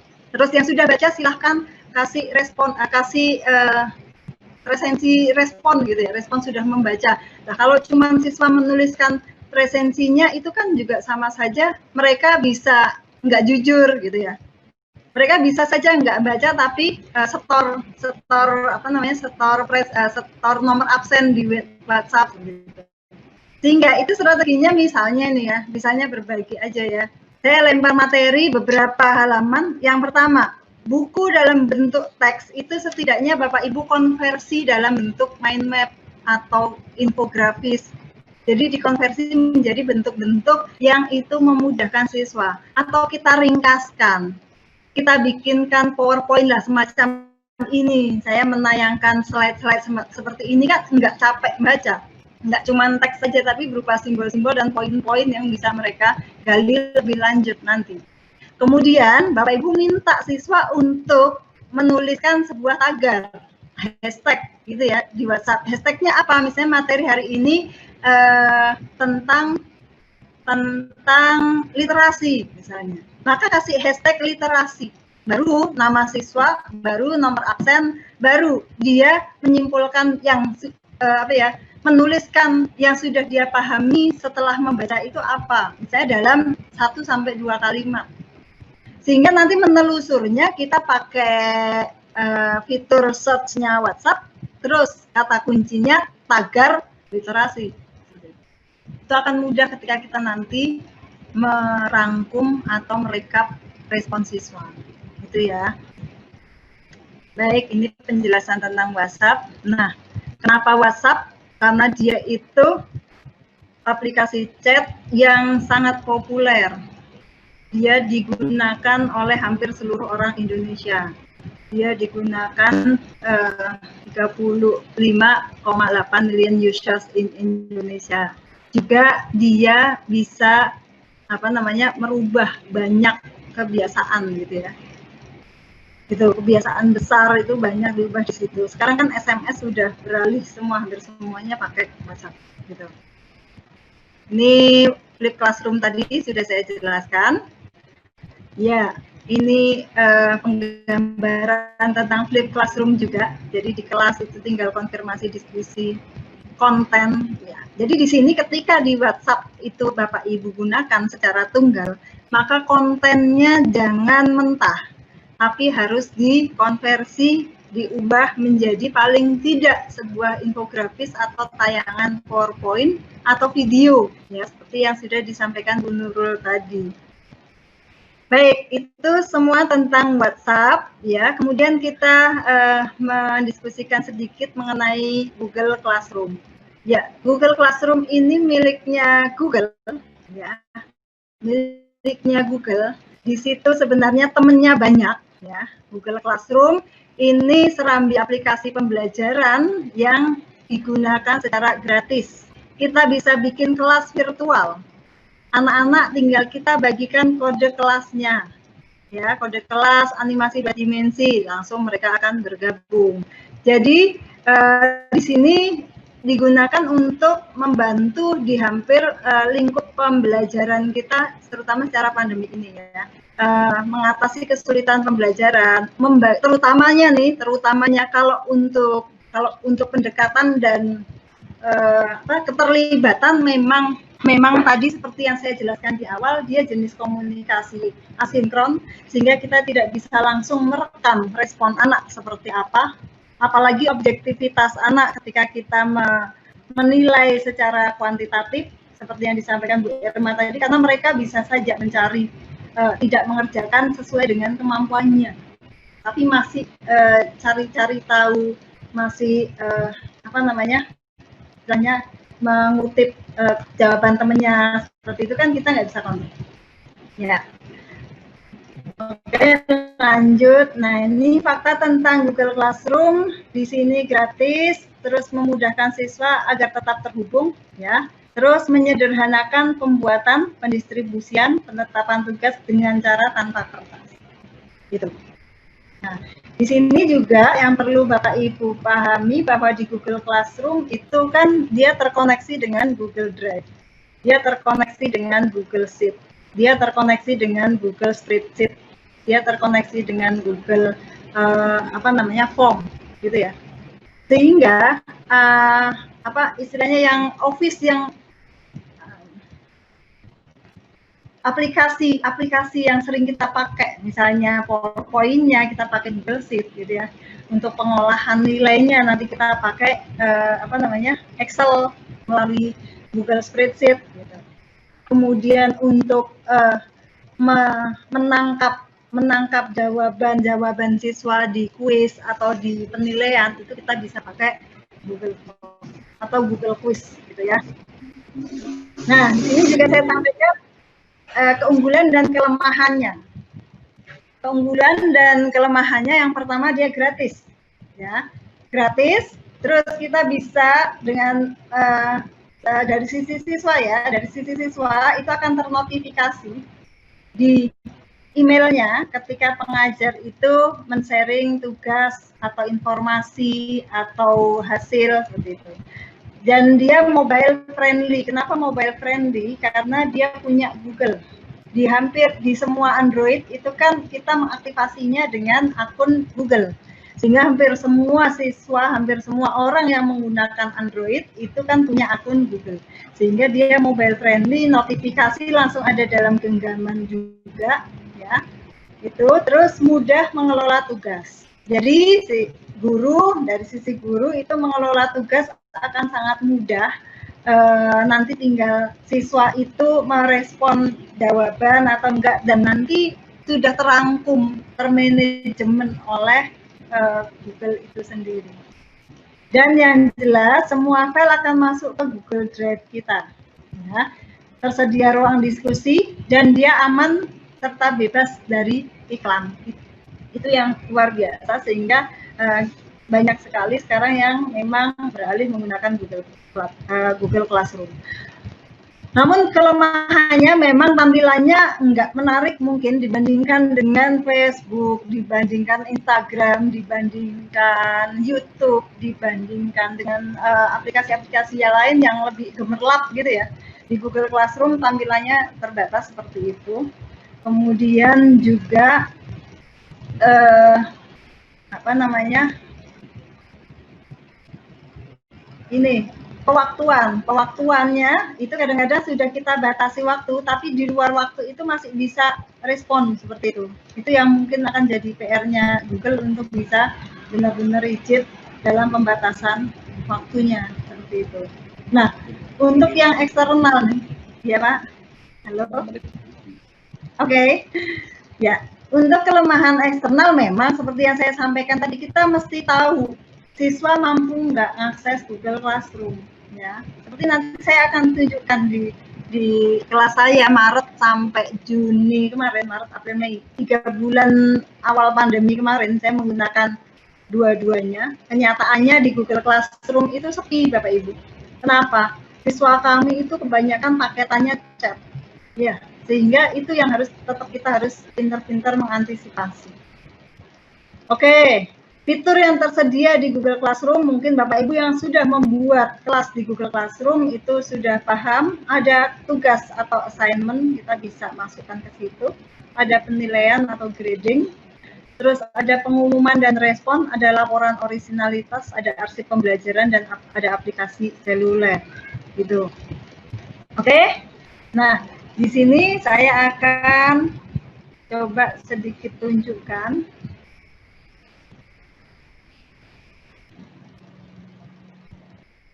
keadaan Google Class saya di bulan Maret kemarin gitu ya.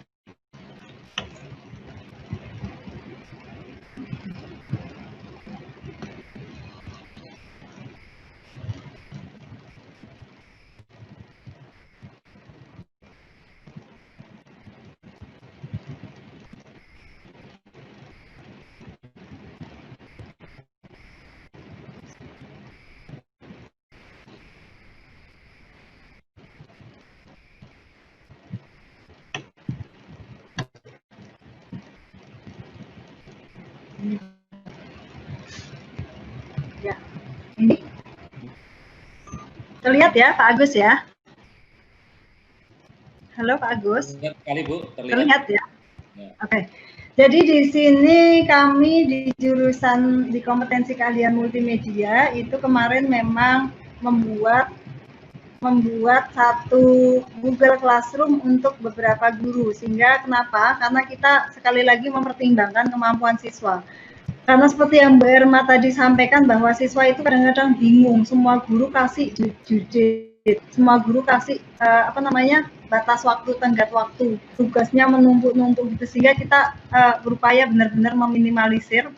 Ya, di sini ada beberapa guru di kelas 11 multimedia, ya, 11 multimedia 2. Kemudian mereka akan post di sini, ini ada forum, di sini ada tugas kelas, ya. Di kelas multimedia 2 ada beberapa pelajaran, desain grafis percetakan, fotografi, desain grafis percetakan, animasi 2 dimensi dan 3 dimensi, PKK gitu ya. Kemudian ada lagi yang beberapa guru memang saya tak bikin kelas sendiri seperti itu. Ada yang seperti itu. Ya, ini anggotanya dalam satu kelas, di kelas tersebut ada 34 siswa. Kemudian di sini nilainya. Nah, nilainya itu langsung terekam semua, tanggal 22 Mei, 13 Mei, 11 Mei, dan seterusnya. Sehingga kita nanti tinggal mengambil nilai itu dari fitur aplikasi Google Classroom. Nah, itu kenapa nggak ada? Karena siswa nggak ngerespon, Bapak Ibu. Bapak Ibu lihat, tidak ada. Nah, di sini kita menggantinya dengan Google Quiz, ya. Kalau tadi disampaikan Bu Irma sudah menyampaikan secara rigid sekali untuk rubrik-rubrik penilaiannya, itu memang harus kita buat sebelumnya, sebelum Bapak Ibu menggunakan Google Quiz. Google Quiz itu Bapak Ibu bisa sematkan di penugasan. Nah, gini. Cek. Nah, di sini, ini ada kuis prinsip animasi 2 dimensi tanggal 22 April. Baik, ini saya bacakan. Kuis ini hanya saya batasi waktunya sampai hari ini Rabu 29 April pukul 22. Setelah itu Anda tidak bisa lagi mengerjakan. Harus konfirmasi ulang kuis untuk kuis susulan. Ya, oke, silakan mengerjakan. Ketika ditempelkan di sini, ini adalah Google Form, Bapak Ibu. Ketika saya klik di sini, dia akan lari ke Google Form, waktunya sudah habis sehingga saya tidak bisa mengerjakan. Nah, saya sebagai kontributor, saya sebagai pengisi, nanti mengelolanya di respon. Nah, ini responnya Bapak Ibu. Nah, disinilah kita mengelola nilai atas jawaban atau respon dari siswa. Kalau bentuk formnya atau kuisnya itu checkpoint, sangat mudah sekali, kita akan langsung dapat skor. Ya. Nah, linknya itu kita bagikan di Google Classroom dan juga kita bagikan di WhatsApp. Sehingga siswa yang mana yang mampu mengakses, nah disitulah mereka mengakses. Tapi semuanya akan mengakses ke Google Quiz-nya. Nah, kita bisa tinggal merekam, semuanya sudah terekam di sini. Ya, di sini sudah terekam semua. Dan kita tinggal mengkonfirmasi apakah siswa itu benar sudah mengerjakan dan atau belum. Waktu juga bisa kita lihat siapa yang dia mengerjakannya awal, siapa yang akhir, dan sebagainya. Seperti itu. Baik, saya kira itu nanti kita lanjutkan ke diskusi Pak Agus, sehingga kita bisa lebih menggali lagi apa yang disampaikan oleh saya dan kawan-kawan. Monggo kita berbagi, waktunya saya kembalikan ke Pak Agus. Terima kasih. Wassalamualaikum warahmatullahi wabarakatuh. Waalaikumsalam warahmatullahi wabarakatuh. Terima kasih Bu Rifah,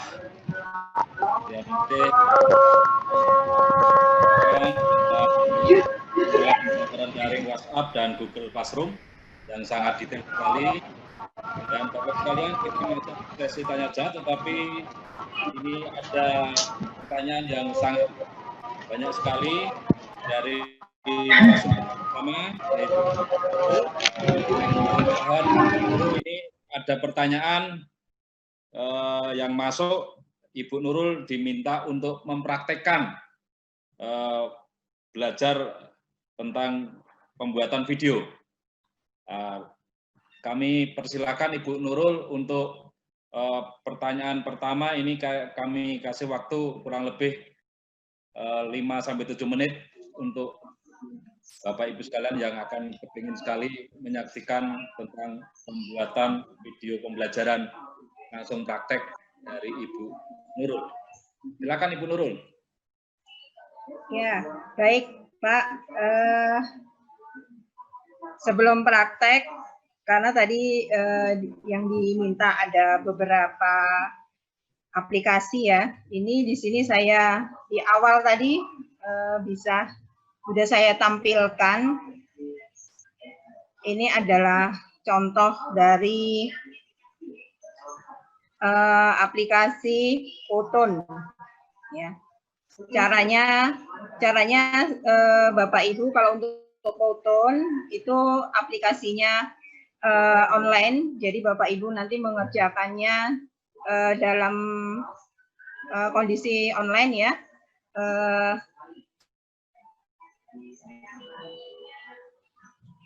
Nah, ini kira-kira contoh video Photon.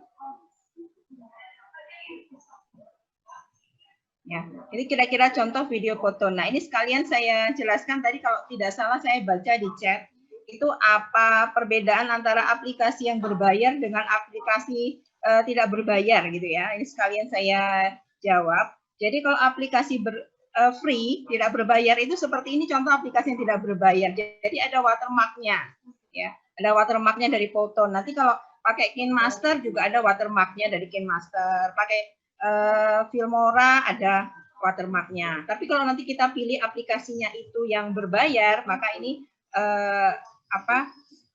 watermark-nya tidak ada. Nah, itu. Kemudian untuk yang KineMaster tadi walaupun sangat singkat ya, ini karena memang waktu yang membatasi untuk tidak bisa menjelaskan secara rinci ya. Secara singkat ini tadi, jadi caranya ini sangat gampang. Jadi sekalian sedikit saya cerita pengalaman ikut lomba inovasi pembelajaran kemarin tahun 2018 barengan bersama-sama dengan Bu Fafa. Kalau Bu Fafa materinya tentang WhatsApp, maka materi saya adalah tentang pembuatan laporan praktek siswa dengan menggunakan video. Ya, videonya itu adalah diambil dari smartphone. Nah, mereka menggunakan salah satu editingnya menggunakan KineMaster ini. Jadi, siswa-siswa, kalau kita biasanya pembelajaran praktek, kemudian anak-anak habis praktek membuat laporan tertulis, kemudian dipresentasikan. Nah, ini bentuknya adalah dia membuat laporannya dalam bentuk video, tetapi videonya itu adalah video reporter. Jadi, anak untuk tampil di videonya, dia bersama kelompoknya. Nah, videonya itu dia edit itu dengan salah satunya adalah menggunakan KineMaster. Walaupun ada aplikasi-aplikasi video yang di smartphone itu aplikasi yang lain. Jadi saya yakin nanti kalau Bapak Ibu menggunakan KineMaster nanti sangat mudah sekali, ya sangat mudah sekali. Saya yakin bisa. Nah, ini untuk kesempatan yang sangat singkat ini ya, sangat singkat ini saya coba menampilkan video pembelajaran dengan rekam layar. Salah satu yang digunakan adalah tadi Screen-O-Matic ya Bapak Ibu. Nah, Screen-O-Matic itu nanti pertama Bapak Ibu, saya matikan videonya karena saya harus dengan internet, saya takutnya nanti bentar.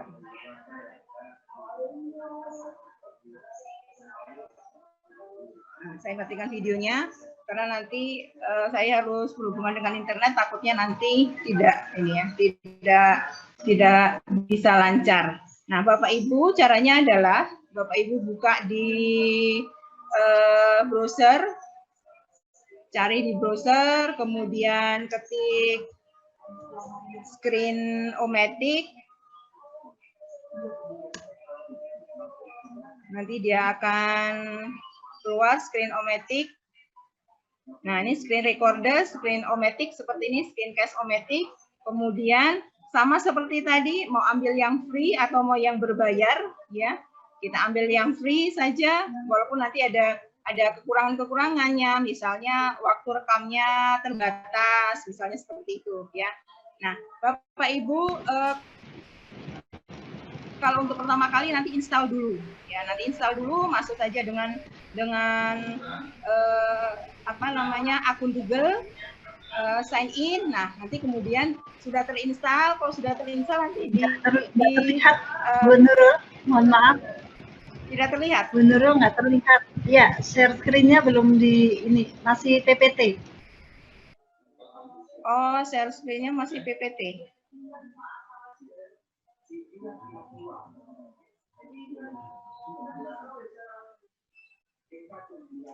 Ini sudah? Ya, sudah. Sudah, ya. Nah, ini tadi ya, saya ulangi sedikit. Jadi Bapak Ibu buka browser, kemudian ketik Screen-O-Matic, kemudian nanti sign in saja karena untuk pertama kali dengan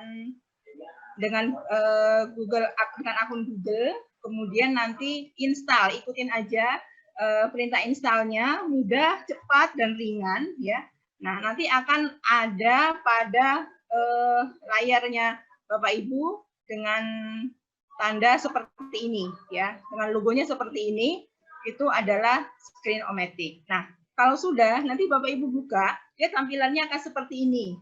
Kita bisa memilih apakah yang kita rekam itu hanya screen saja, jadi nanti hanya yang terdapat pada layar laptop saja, ya, yang pada laptop saja nanti yang bisa ditampilkan, atau ini tidak pada layar tetapi pada kameranya. Jadi kita yang menjelaskan, atau dua-duanya, ya, dua-duanya. Jadi misalnya seperti ini, kemudian saya sambil menjelaskan PPT.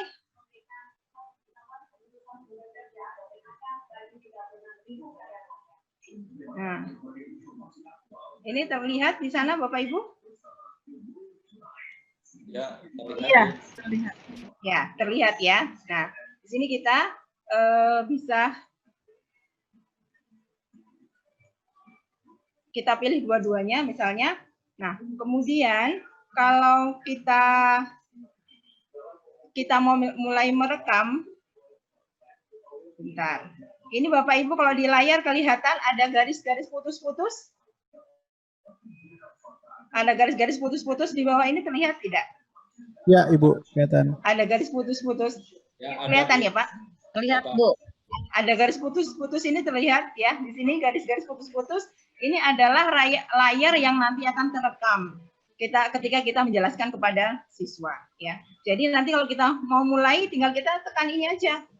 Track ini kita tekan ya. Nah, ini tadi dua-duanya layarnya. Nah, makanya di sini kita sudah bisa mulai merekam para siswa. Perkenalkan, saya Bu Nurul Hairani. Di pertemuan kita pertama, kita akan berbicara tentang pelajaran hari ini dan seterusnya dan seterusnya. Nanti kalau kita sudah selesai merekam, ini kita tutup lagi. Ini sudah selesai dalam perekaman. Nah, kemudian kita klik dan kemudian apakah kita mau edit dulu video kita? Bisa. Ini kita pilih edit ya. Mungkin ada tadi terputus-putus, atau mungkin tadi suaranya tidak jelas, atau mungkin tadi kita masih belum bagus menyampaikannya, itu bisa kita edit, kita potong gitu ya. Terus kemudian Bisa juga nanti kita tambahkan background suara atau kita tambahkan keterangan dan sebagainya ya. Kemudian kalau sudah kita bisa save videonya.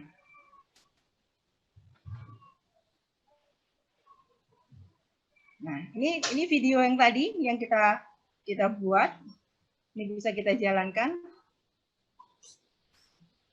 Makanya enggak.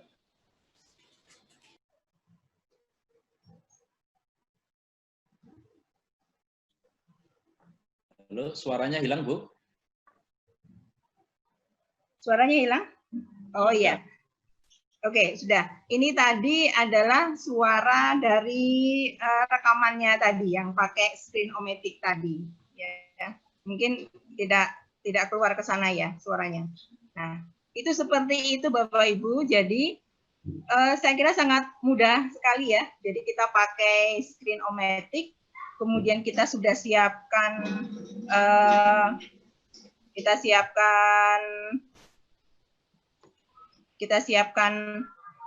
apa namanya PowerPoint kita atau materi lain tidak dalam bentuk PowerPoint yang kita jelaskan. Mungkin nanti kita bisa dengan menulis ya, misalnya matematika nanti ditulis seperti ini, kemudian kita rekam, kita sampaikan, kemudian jadilah sebuah video rekaman yang bisa kita share ke anak-anak tadi dengan cara tadi seperti sudah saya sampaikan tadi ya, bisa dengan berbagai macam cara kita menyampaikannya gitu. Mungkin gitu Pak, penjelasan singkat dari saya tentang praktek dari rekam layar menggunakan Screencast-O-Matic. Baik Ibu, terima kasih. Ini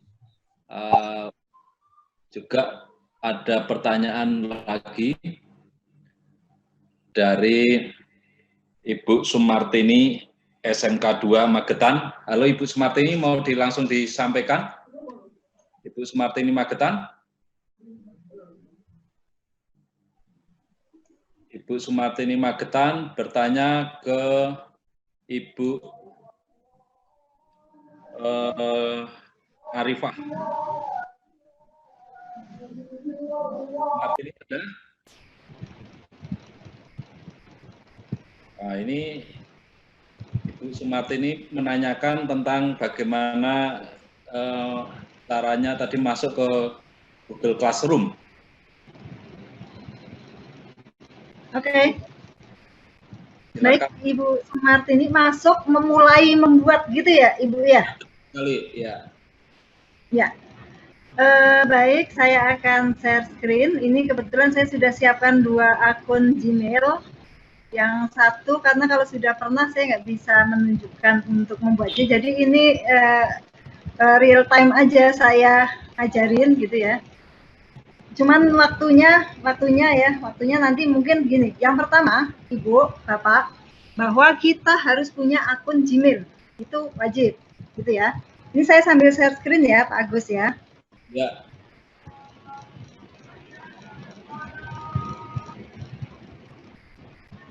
Sudah terlihat Pak Agus? Ya, sudah belum. Sudah terlihat akun mail Gmail saya? Ya. Sudah? Ya. Email. Gmail saya sudah terlihat ya? Oke. Jadi kita masuk ya. Kita masuk ke akun Gmail kita. Kemudian nanti di sini ya di pojok kanan atas itu ada Google Apps, Google Application yang ada di sini. Ini Bapak Ibu klik saja. Nah, disinilah fitur Google itu ada banyak.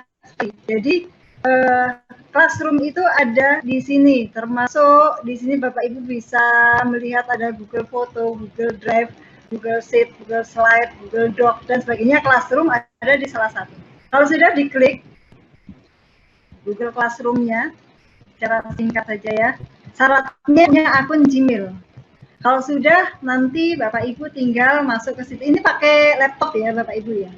Kalau Bapak Ibu mau pakai Android atau handphone itu bisa juga ya.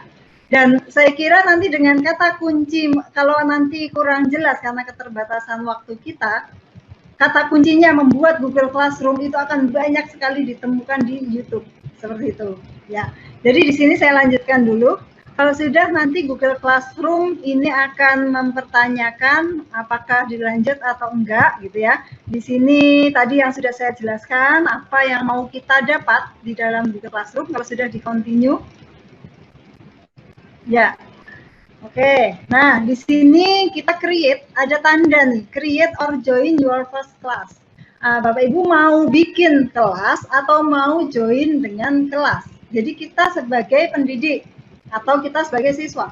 Kalau kita sebagai siswa, nanti diklik tanda plusnya. Nah, kalau kita sebagai siswa, kita join kelas. Kalau kita join kelas, kita harus punya kode kelas. Ini saya tunjukkan. Kalau mau join kelas, berarti di sini, ya, di kelas multi 2,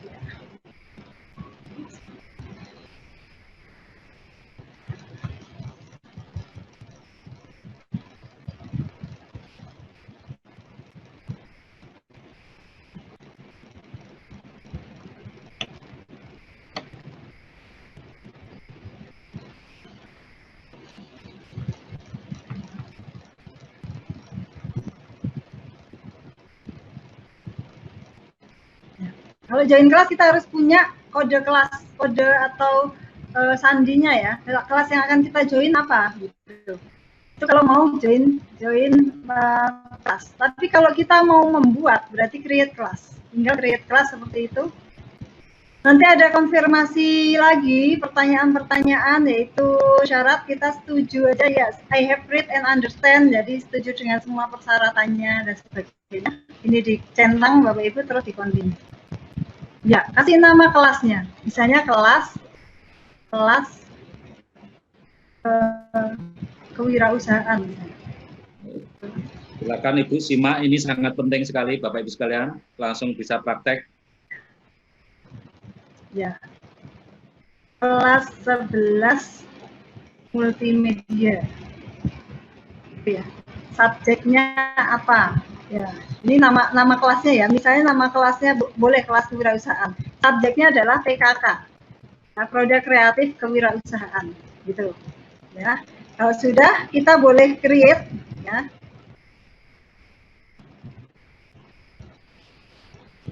Mudah-mudahan koneksinya bagus sehingga bisa cepat. Ditunggu Bapak Ibu. Nah, kalau sudah nanti kita akan punya satu kelas baru. Nah, kelas baru itu silahkan Bapak Ibu share ke siswa. Caranya seperti itu saja, sangat mudah kali dan cuma beberapa menit. Nge-share-nya, jadi saya bilang tadi ada stream, kelas work, ada people, ada grades tadi ya. Ya, ini settingnya yang email saya yang satu ini masih bahasa Inggris. Kalau di bahasa Indonesia kan, ya itu boleh. Nanti tinggal nanti ini diskusi gitu ya, ini tugas, ini forum, dan ini penilaian gitu. Nanti boleh diganti. Nah, menyebarluaskan kode kelasnya itu di sini kelas kodenya ada. Ini besarkan. Ya, kode kelasnya ini, gitu Bapak Ibu. Terus di copy, terus dibagikan ke siswa. Bapak Ibu punya WA misalnya, WA langsung dibagikan ke situ. Pasti sekarang ini kan semua Bapak Ibu punya grup WhatsApp kelas kan, ya, bagikan ke situ. Nanti akan join seluruh siswa akan join. Ya, ada berapa siswa yang Bapak Ibu ampu gitu. Saya ada 35 ya, berarti nanti harus ada 35. Seperti ini sudah ada siswanya yang join gitu. Ya. Jadi nanti ini saya kan nggak bisa mendemokan langsung siapa saja yang join dan seterusnya, sehingga cara membuatnya sebenarnya simpel seperti itu.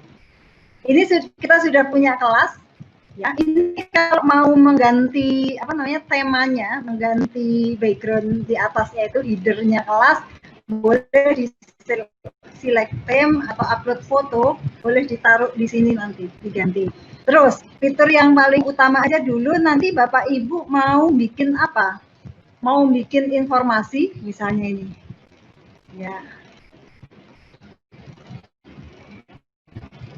Ini ke siapa? Kita belum punya student ya. Ini boleh saya demokan saja di sini, karena di situ belum punya student. Nah, di sini saya mau ngisi apa? Forum atau tugas, ya. atau nge-share nilai. Ini kami anggotanya ya, anggota kelas. Nah, gurunya ada 3, di sini sudah join gurunya, siswanya ada sekian untuk kelas. Nah, oke, kita akan membagikan sesuatu di forum. Tinggal sama kayak di Facebook, Bapak Ibu, pasti semua familiar kan. Untuk siapa? Di sini saya punya beberapa kelas nih, roomnya ada beberapa. Multimedia 2 ini ada yang sudah dihapus karena di sini kita akan membuat yang tahun ajaran baru 2020-2021 ini gitu ya. Ini sebenarnya kemarin lengkap sekali yang periode kemarin gitu. Yang sekarang ini sedang dibangun lagi. Sementara 2 minggu ini kita masih standar minimal semuanya pakai WhatsApp, dan ada juga yang menggunakan Jogja Belajar. Itu platform seperti Google Classroom juga. Oke, Bapak Ibu kembali ke sini. Kita mau kasih ke siapa? Ke 1 kelas apa 2 kelas? Jadi enak. Kalau saya punya 5 kelas, saya tinggal centang-centang kelasnya. Gitu. Saya mau bagikan ke 2 kelas. Infonya apa? Misalnya presensi aja Bapak Ibu. Bukan di info ya. Silahkan melakukan presensi ada penugasan, gitu misalnya. Atau langsung aja di tugas kelas juga bisa. Nah, di sini, inilah powerful-nya dari Google Classroom. Tambahkan, kita bisa menambahkan beberapa macam. Dari Google Drive, dari link YouTube, misalnya saya mau, YouTube. Ini materi saya waktu isodel di Bali, Ibu. Saya bagikan link ini, di copy linknya, terus nanti masuk ke Google Classroom. Ya, bagikan saja link ini di sini. Oke, linknya dipastekan di sini, tambahkan link. Ya, seperti itu. Kalau sudah diposting, ya. Ini juga boleh memilih, kalau Bapak Ibu mau memilih siswa, tinggal mau ngirimin ke 1-2 siswa boleh. Kalau sudah diposting,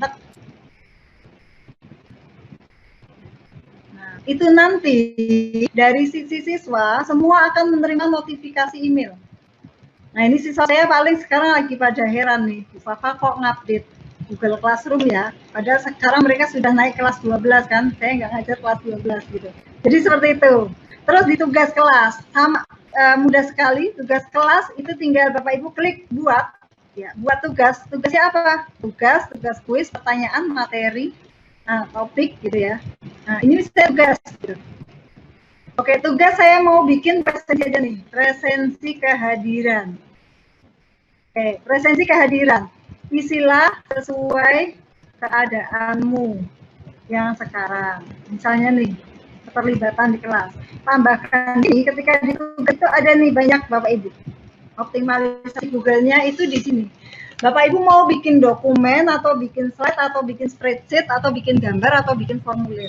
Nah, supaya nggak lama, saya sudah punya formulir, bisa saya tambahkan. Tinggal nggak usah buat dari baru ya, tinggal tambahkan di sini, terus diklik Google Drive.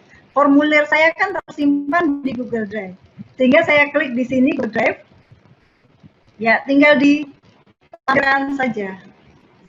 Nah, ini misalnya nih, saya tadi sempat membuat presensi Kamis 24 Juli. Kalau sudah sisipkan. Oke, kalau sudah nanti ditugaskan di sini di sebelah kanan ini. Untuk siapa? Ini kan presensi ya Bapak Ibu ya. Jadi Bapak Ibu setiap hari, setiap mau ngajar boleh kasih di Google Form itu presensi dulu. Tapi jangan lupa, di sini ada fitur-fitur yang harus Bapak Ibu isi. 1, poin, jangan dinilai. Kita mau untuk presensi. Kita mau nih. Sekali Anda mau. Kamu Kak. Bisa sama gajian nih. Kamu selamu. Ada suara. Tapi yang di sana. Sama berikan tempe kasih. Tapi di sana lah nih. Ini bukan urusanku. Bentar. Aku berapa? Sudah. Oke. Jadi di poin jangan lupa ketika presensi itu nggak usah dinilai betul, karena untuk tidak dinilai. Kasih tenggat waktu kapan Mbak? Kapan siswa itu mulai, sama kalau Bapak Ibu ngirim tugas dan sebagainya, kasih tenggat waktu. Misalnya hari Jumat ya, ini presensi untuk hari Jumat. Waktunya juga boleh dikasih. Boleh presensi misalnya jam terakhir Bapak Ibu itu jam 6.00. Oke, nah sudah diatur seperti itu, ya. Tidak ada topik dan sebagainya. Mau dikasih ke siapa? Ke semua siswa berarti centang semua siswa. Kalau dipilih tinggal dipilih saja. Untuk kelas berapa? Dipilih kelas yang dipunyai. Kita sudah bikin berapa kelas? Kan? Ini bikin satu kelas seperti ini. Kalau sudah dicentang kelas yang dipilih, klik tugaskan. Nah, oke. Selesai. Nanti di sini akan muncul nih, Arifah Fafa memposting tugas baru resensi kehadiran. Ini akan ternotifikasi ke seluruh siswa. Saya hapus ya Bapak Ibu ya, supaya siswa saya nggak tanya-tanya nanti. gitu Pak Agus, mudah-mudahan menjawab. Mungkin masih ada pertanyaan yang lain lagi soalnya. Monggo Pak Agus. Ibu, ini sangat detail sekali. Tadi ada pertanyaan dari Pak Kuko. Beliau tadi bertanya bagaimana membuat pelatihan video dan juga pembelajaran tentang Google Classroom. Saya rasa sudah terjawab dari pertanyaan Pak Kuko. Yang kedua, ini ada pertanyaan lagi dari Ibu ini dari SMA 8 Denpasar, mau bertanya bagaimana caranya menggunakan Google Form setelah klik respon keluar format seperti Excel. Silakan Bu. Oke. Ya, baik. Jadi mengelola ya Bapak Ibu ya, mengelola Google. Jadi Pak Agus, ini sepertinya kita harus punya satu waktu tersendiri untuk sebuah materi-materi yang istilahnya seperti ini, gitu ya. Jadi seperti yang ada tadi saya baca chatting siapa ini ya, kemarin inginnya kita pelatihan langsung. Nah itu kayaknya kita harus misalnya video 1 hari sendiri, Google Classroom sendiri. Seperti itu mungkin akan lebih efektif ya. Dan kita mohon izin untuk menginformasikan Pak Agus bahwa kami ada satu komunitas ketik kata yang juga berkolaborasi dengan Andi Publisher, itu mengadakan beberapa roadshow literasi Bapak Ibu. Monggo silahkan jika ingin mengikuti. Dan kita juga ketika sesinya online seperti ini, kita menyampaikan materi secara umum, kemudian nanti untuk detail dan misalnya seperti ini cara membuatnya, kemudian cara kita kan lebih banyak ke literasi, tapi juga kita mengajarkan automasi, misalnya membuat daftar pusaka secara otomatis, membuat daftar isi, membuat Google Classroom baru sekarang ya. Itu silahkan bergabung bersama kita. Itu nanti bisa masuk ke Instagramnya ketik kata YK dan juga Andi Digital Media, andidigital.media. Di situ ada informasi-informasi terkait dengan kegiatan yang sudah kita kerjasamakan seperti itu. Sehingga waktu ini, gitu Pak Agus. Ya. Mau kita lanjut nggak ini waktunya? Apakah masih atau sampai jam 4 ya Pak ya? Sampai jam 4 masih ada waktu Bu. Oh ya, oke. Saya akan ke situ. Jadi tadi saya selingi informasi seperti itu bahwa kita setelah seperti ini, setelah kita materi seperti ini, kita mengadakan kelas coaching klinik, kita sebut namanya seperti itu, atau kelas pendampingan. Sehingga nanti lebih intensif, nanti pakai WhatsApp group, kemudian kita juga pakai Zoom meeting seperti ini, sehingga nanti bisa langsung terkonfirmasi. Oke, pertanyaan yang tadi, iya, silakan. Oke, pertanyaan yang tadi akan saya coba jawab. Ya, pertanyaannya dari Ibu. Ya, mengelola respon ya berarti ya. Ya. Mengelola respon dari Google Form. Menggunakan Google Form setelah link. Ya. Baik. Contoh yang sudah saya ini ya. Tunggu sebentar. Google Form berarti Ibu sudah bisa membuat Google Form-nya, asumsinya kan seperti itu. Asumsinya Google Form sudah bisa membuat, sehingga kita tinggal mengelolanya gitu ya Bu ya. Saya carikan contoh Google Form saya, ini prinsip animasi 2 dimensi. Oke. Kita sebagai pemilik Google Form itu kan punya akses untuk mengedit dan mengetahui responnya. Jadi di sini kan ada daftar pertanyaannya, Bapak Ibu. Ini kalau di preview kan seperti ini. Di preview dari sisi siswa nanti seperti ini. Ya, ini terbagi menjadi 2 halaman. Ya, itu terbagi menjadi 2 halaman. Terus kalau sudah ada respon, itu responnya ada di sini, 51 respon. Oke. Mudah-mudahan ini menjawab pertanyaannya ya. Saya takutnya salah yang ditanyakan ini, yang saya jawab ini gitu. Kalau Ibu yang bertanya masih ada di ruang virtual, boleh langsung memberikan feedback kepada saya, Ibu. Ya, silakan Ibu yang bagi yang mau ya, bertanya. Jadi sudah ada 51 respon Bapak Ibu. Itu respon itu, dan sebelumnya Google Form ini bisa kita sisipkan di ruang kelas Google Classroom tadi. Bisa kita sisipkan di ruang Google Classroom tadi dengan penugasan, ya. Nah, kalau sudah nanti mereka akan masuk ke ruang Google Form ini, kemudian mereka akan menjawab dengan nyaman menggunakan handphone bisa, menggunakan PC bisa atau laptop bisa. Setelah itu kita akan mendapatkan respon seperti ini, dan respon itu akan terkumpul di Google Spreadsheet. Itu kalau kita unduh bisa bermacam-macam tipe file. Nah, sebelum mengunduh di Google Spreadsheet, kita bisa melihat hasil respon siswa itu secara grafik. Grafiknya seperti ini, nilai yang didapat. Kemudian siapa yang menjawab benar di soal ini. Sehingga kita sebenarnya terbantu ketika akan melakukan analisis butir soal. Bahwa soal nomor 1 itu yang salah banyak, nomor 2 yang salah nggak ada, nomor 10 salah semua. Artinya kan kita harus mereview ulang soal yang kita buat. Nah, ini kan ada grafiknya. Berapa yang jawab benar, berapa yang salah. Ya, ini untuk analisis butir soal bisa. Kalau sudah, kita langsung ke situ. Ambil responnya. Diklik gambar hijau ini, Bapak Ibu. Hijau kayak bendera ini diklik. Nah, kalau sudah, kita akan masuk ke hasilnya. Hasilnya berupa apa? Excel. Nah, disinilah Bapak Ibu dibutuhkan kemampuan kita, sederhana saja, tidak usah mendalam-mendalam, nggak apa-apa, untuk mengelola Excel gitu. Kenapa?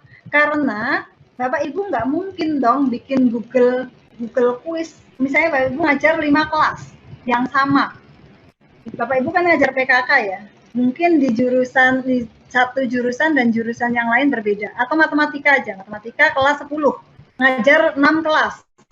6 kelas nanti munculnya kelas kan di sini macam-macam. Padahal kita mau melaporkan ke wali kelas misalnya.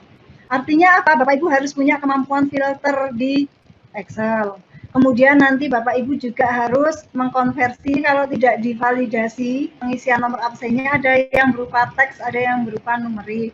Kemudian nanti Bapak Ibu juga harus mengelola angka-angka di sini seperti itu. Ya, sebenarnya simple, dan ini kemarin bisa untuk misalnya di sekolah Bapak Ibu belum ada e-learning-nya, itu bisa Google Form itu digunakan untuk ujian online secara serempak. Seperti yang dilakukan di sekolah kami.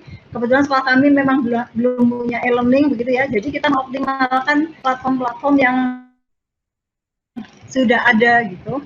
Itu pakai Google Form. Masing-masing guru mapel membuat Google Form dengan standar minimal yang sudah kita sampaikan, kemudian mengelolanya kita workshop sama-sama. Mengelola Excel seperti ini.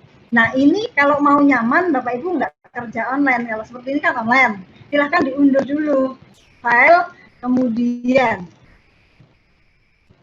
download. Ya, downloadnya berupa XLSX. Ya, kan karena mau kita olah, bukan mau kita publikasikan gitu. Kalau sudah ini di-download, lebih nyaman nanti, karena kita sudah nutup kuis ini kan, sudah nggak ada perubahan lagi. Kalau masih ada perubahan, nanti jangan seperti ini.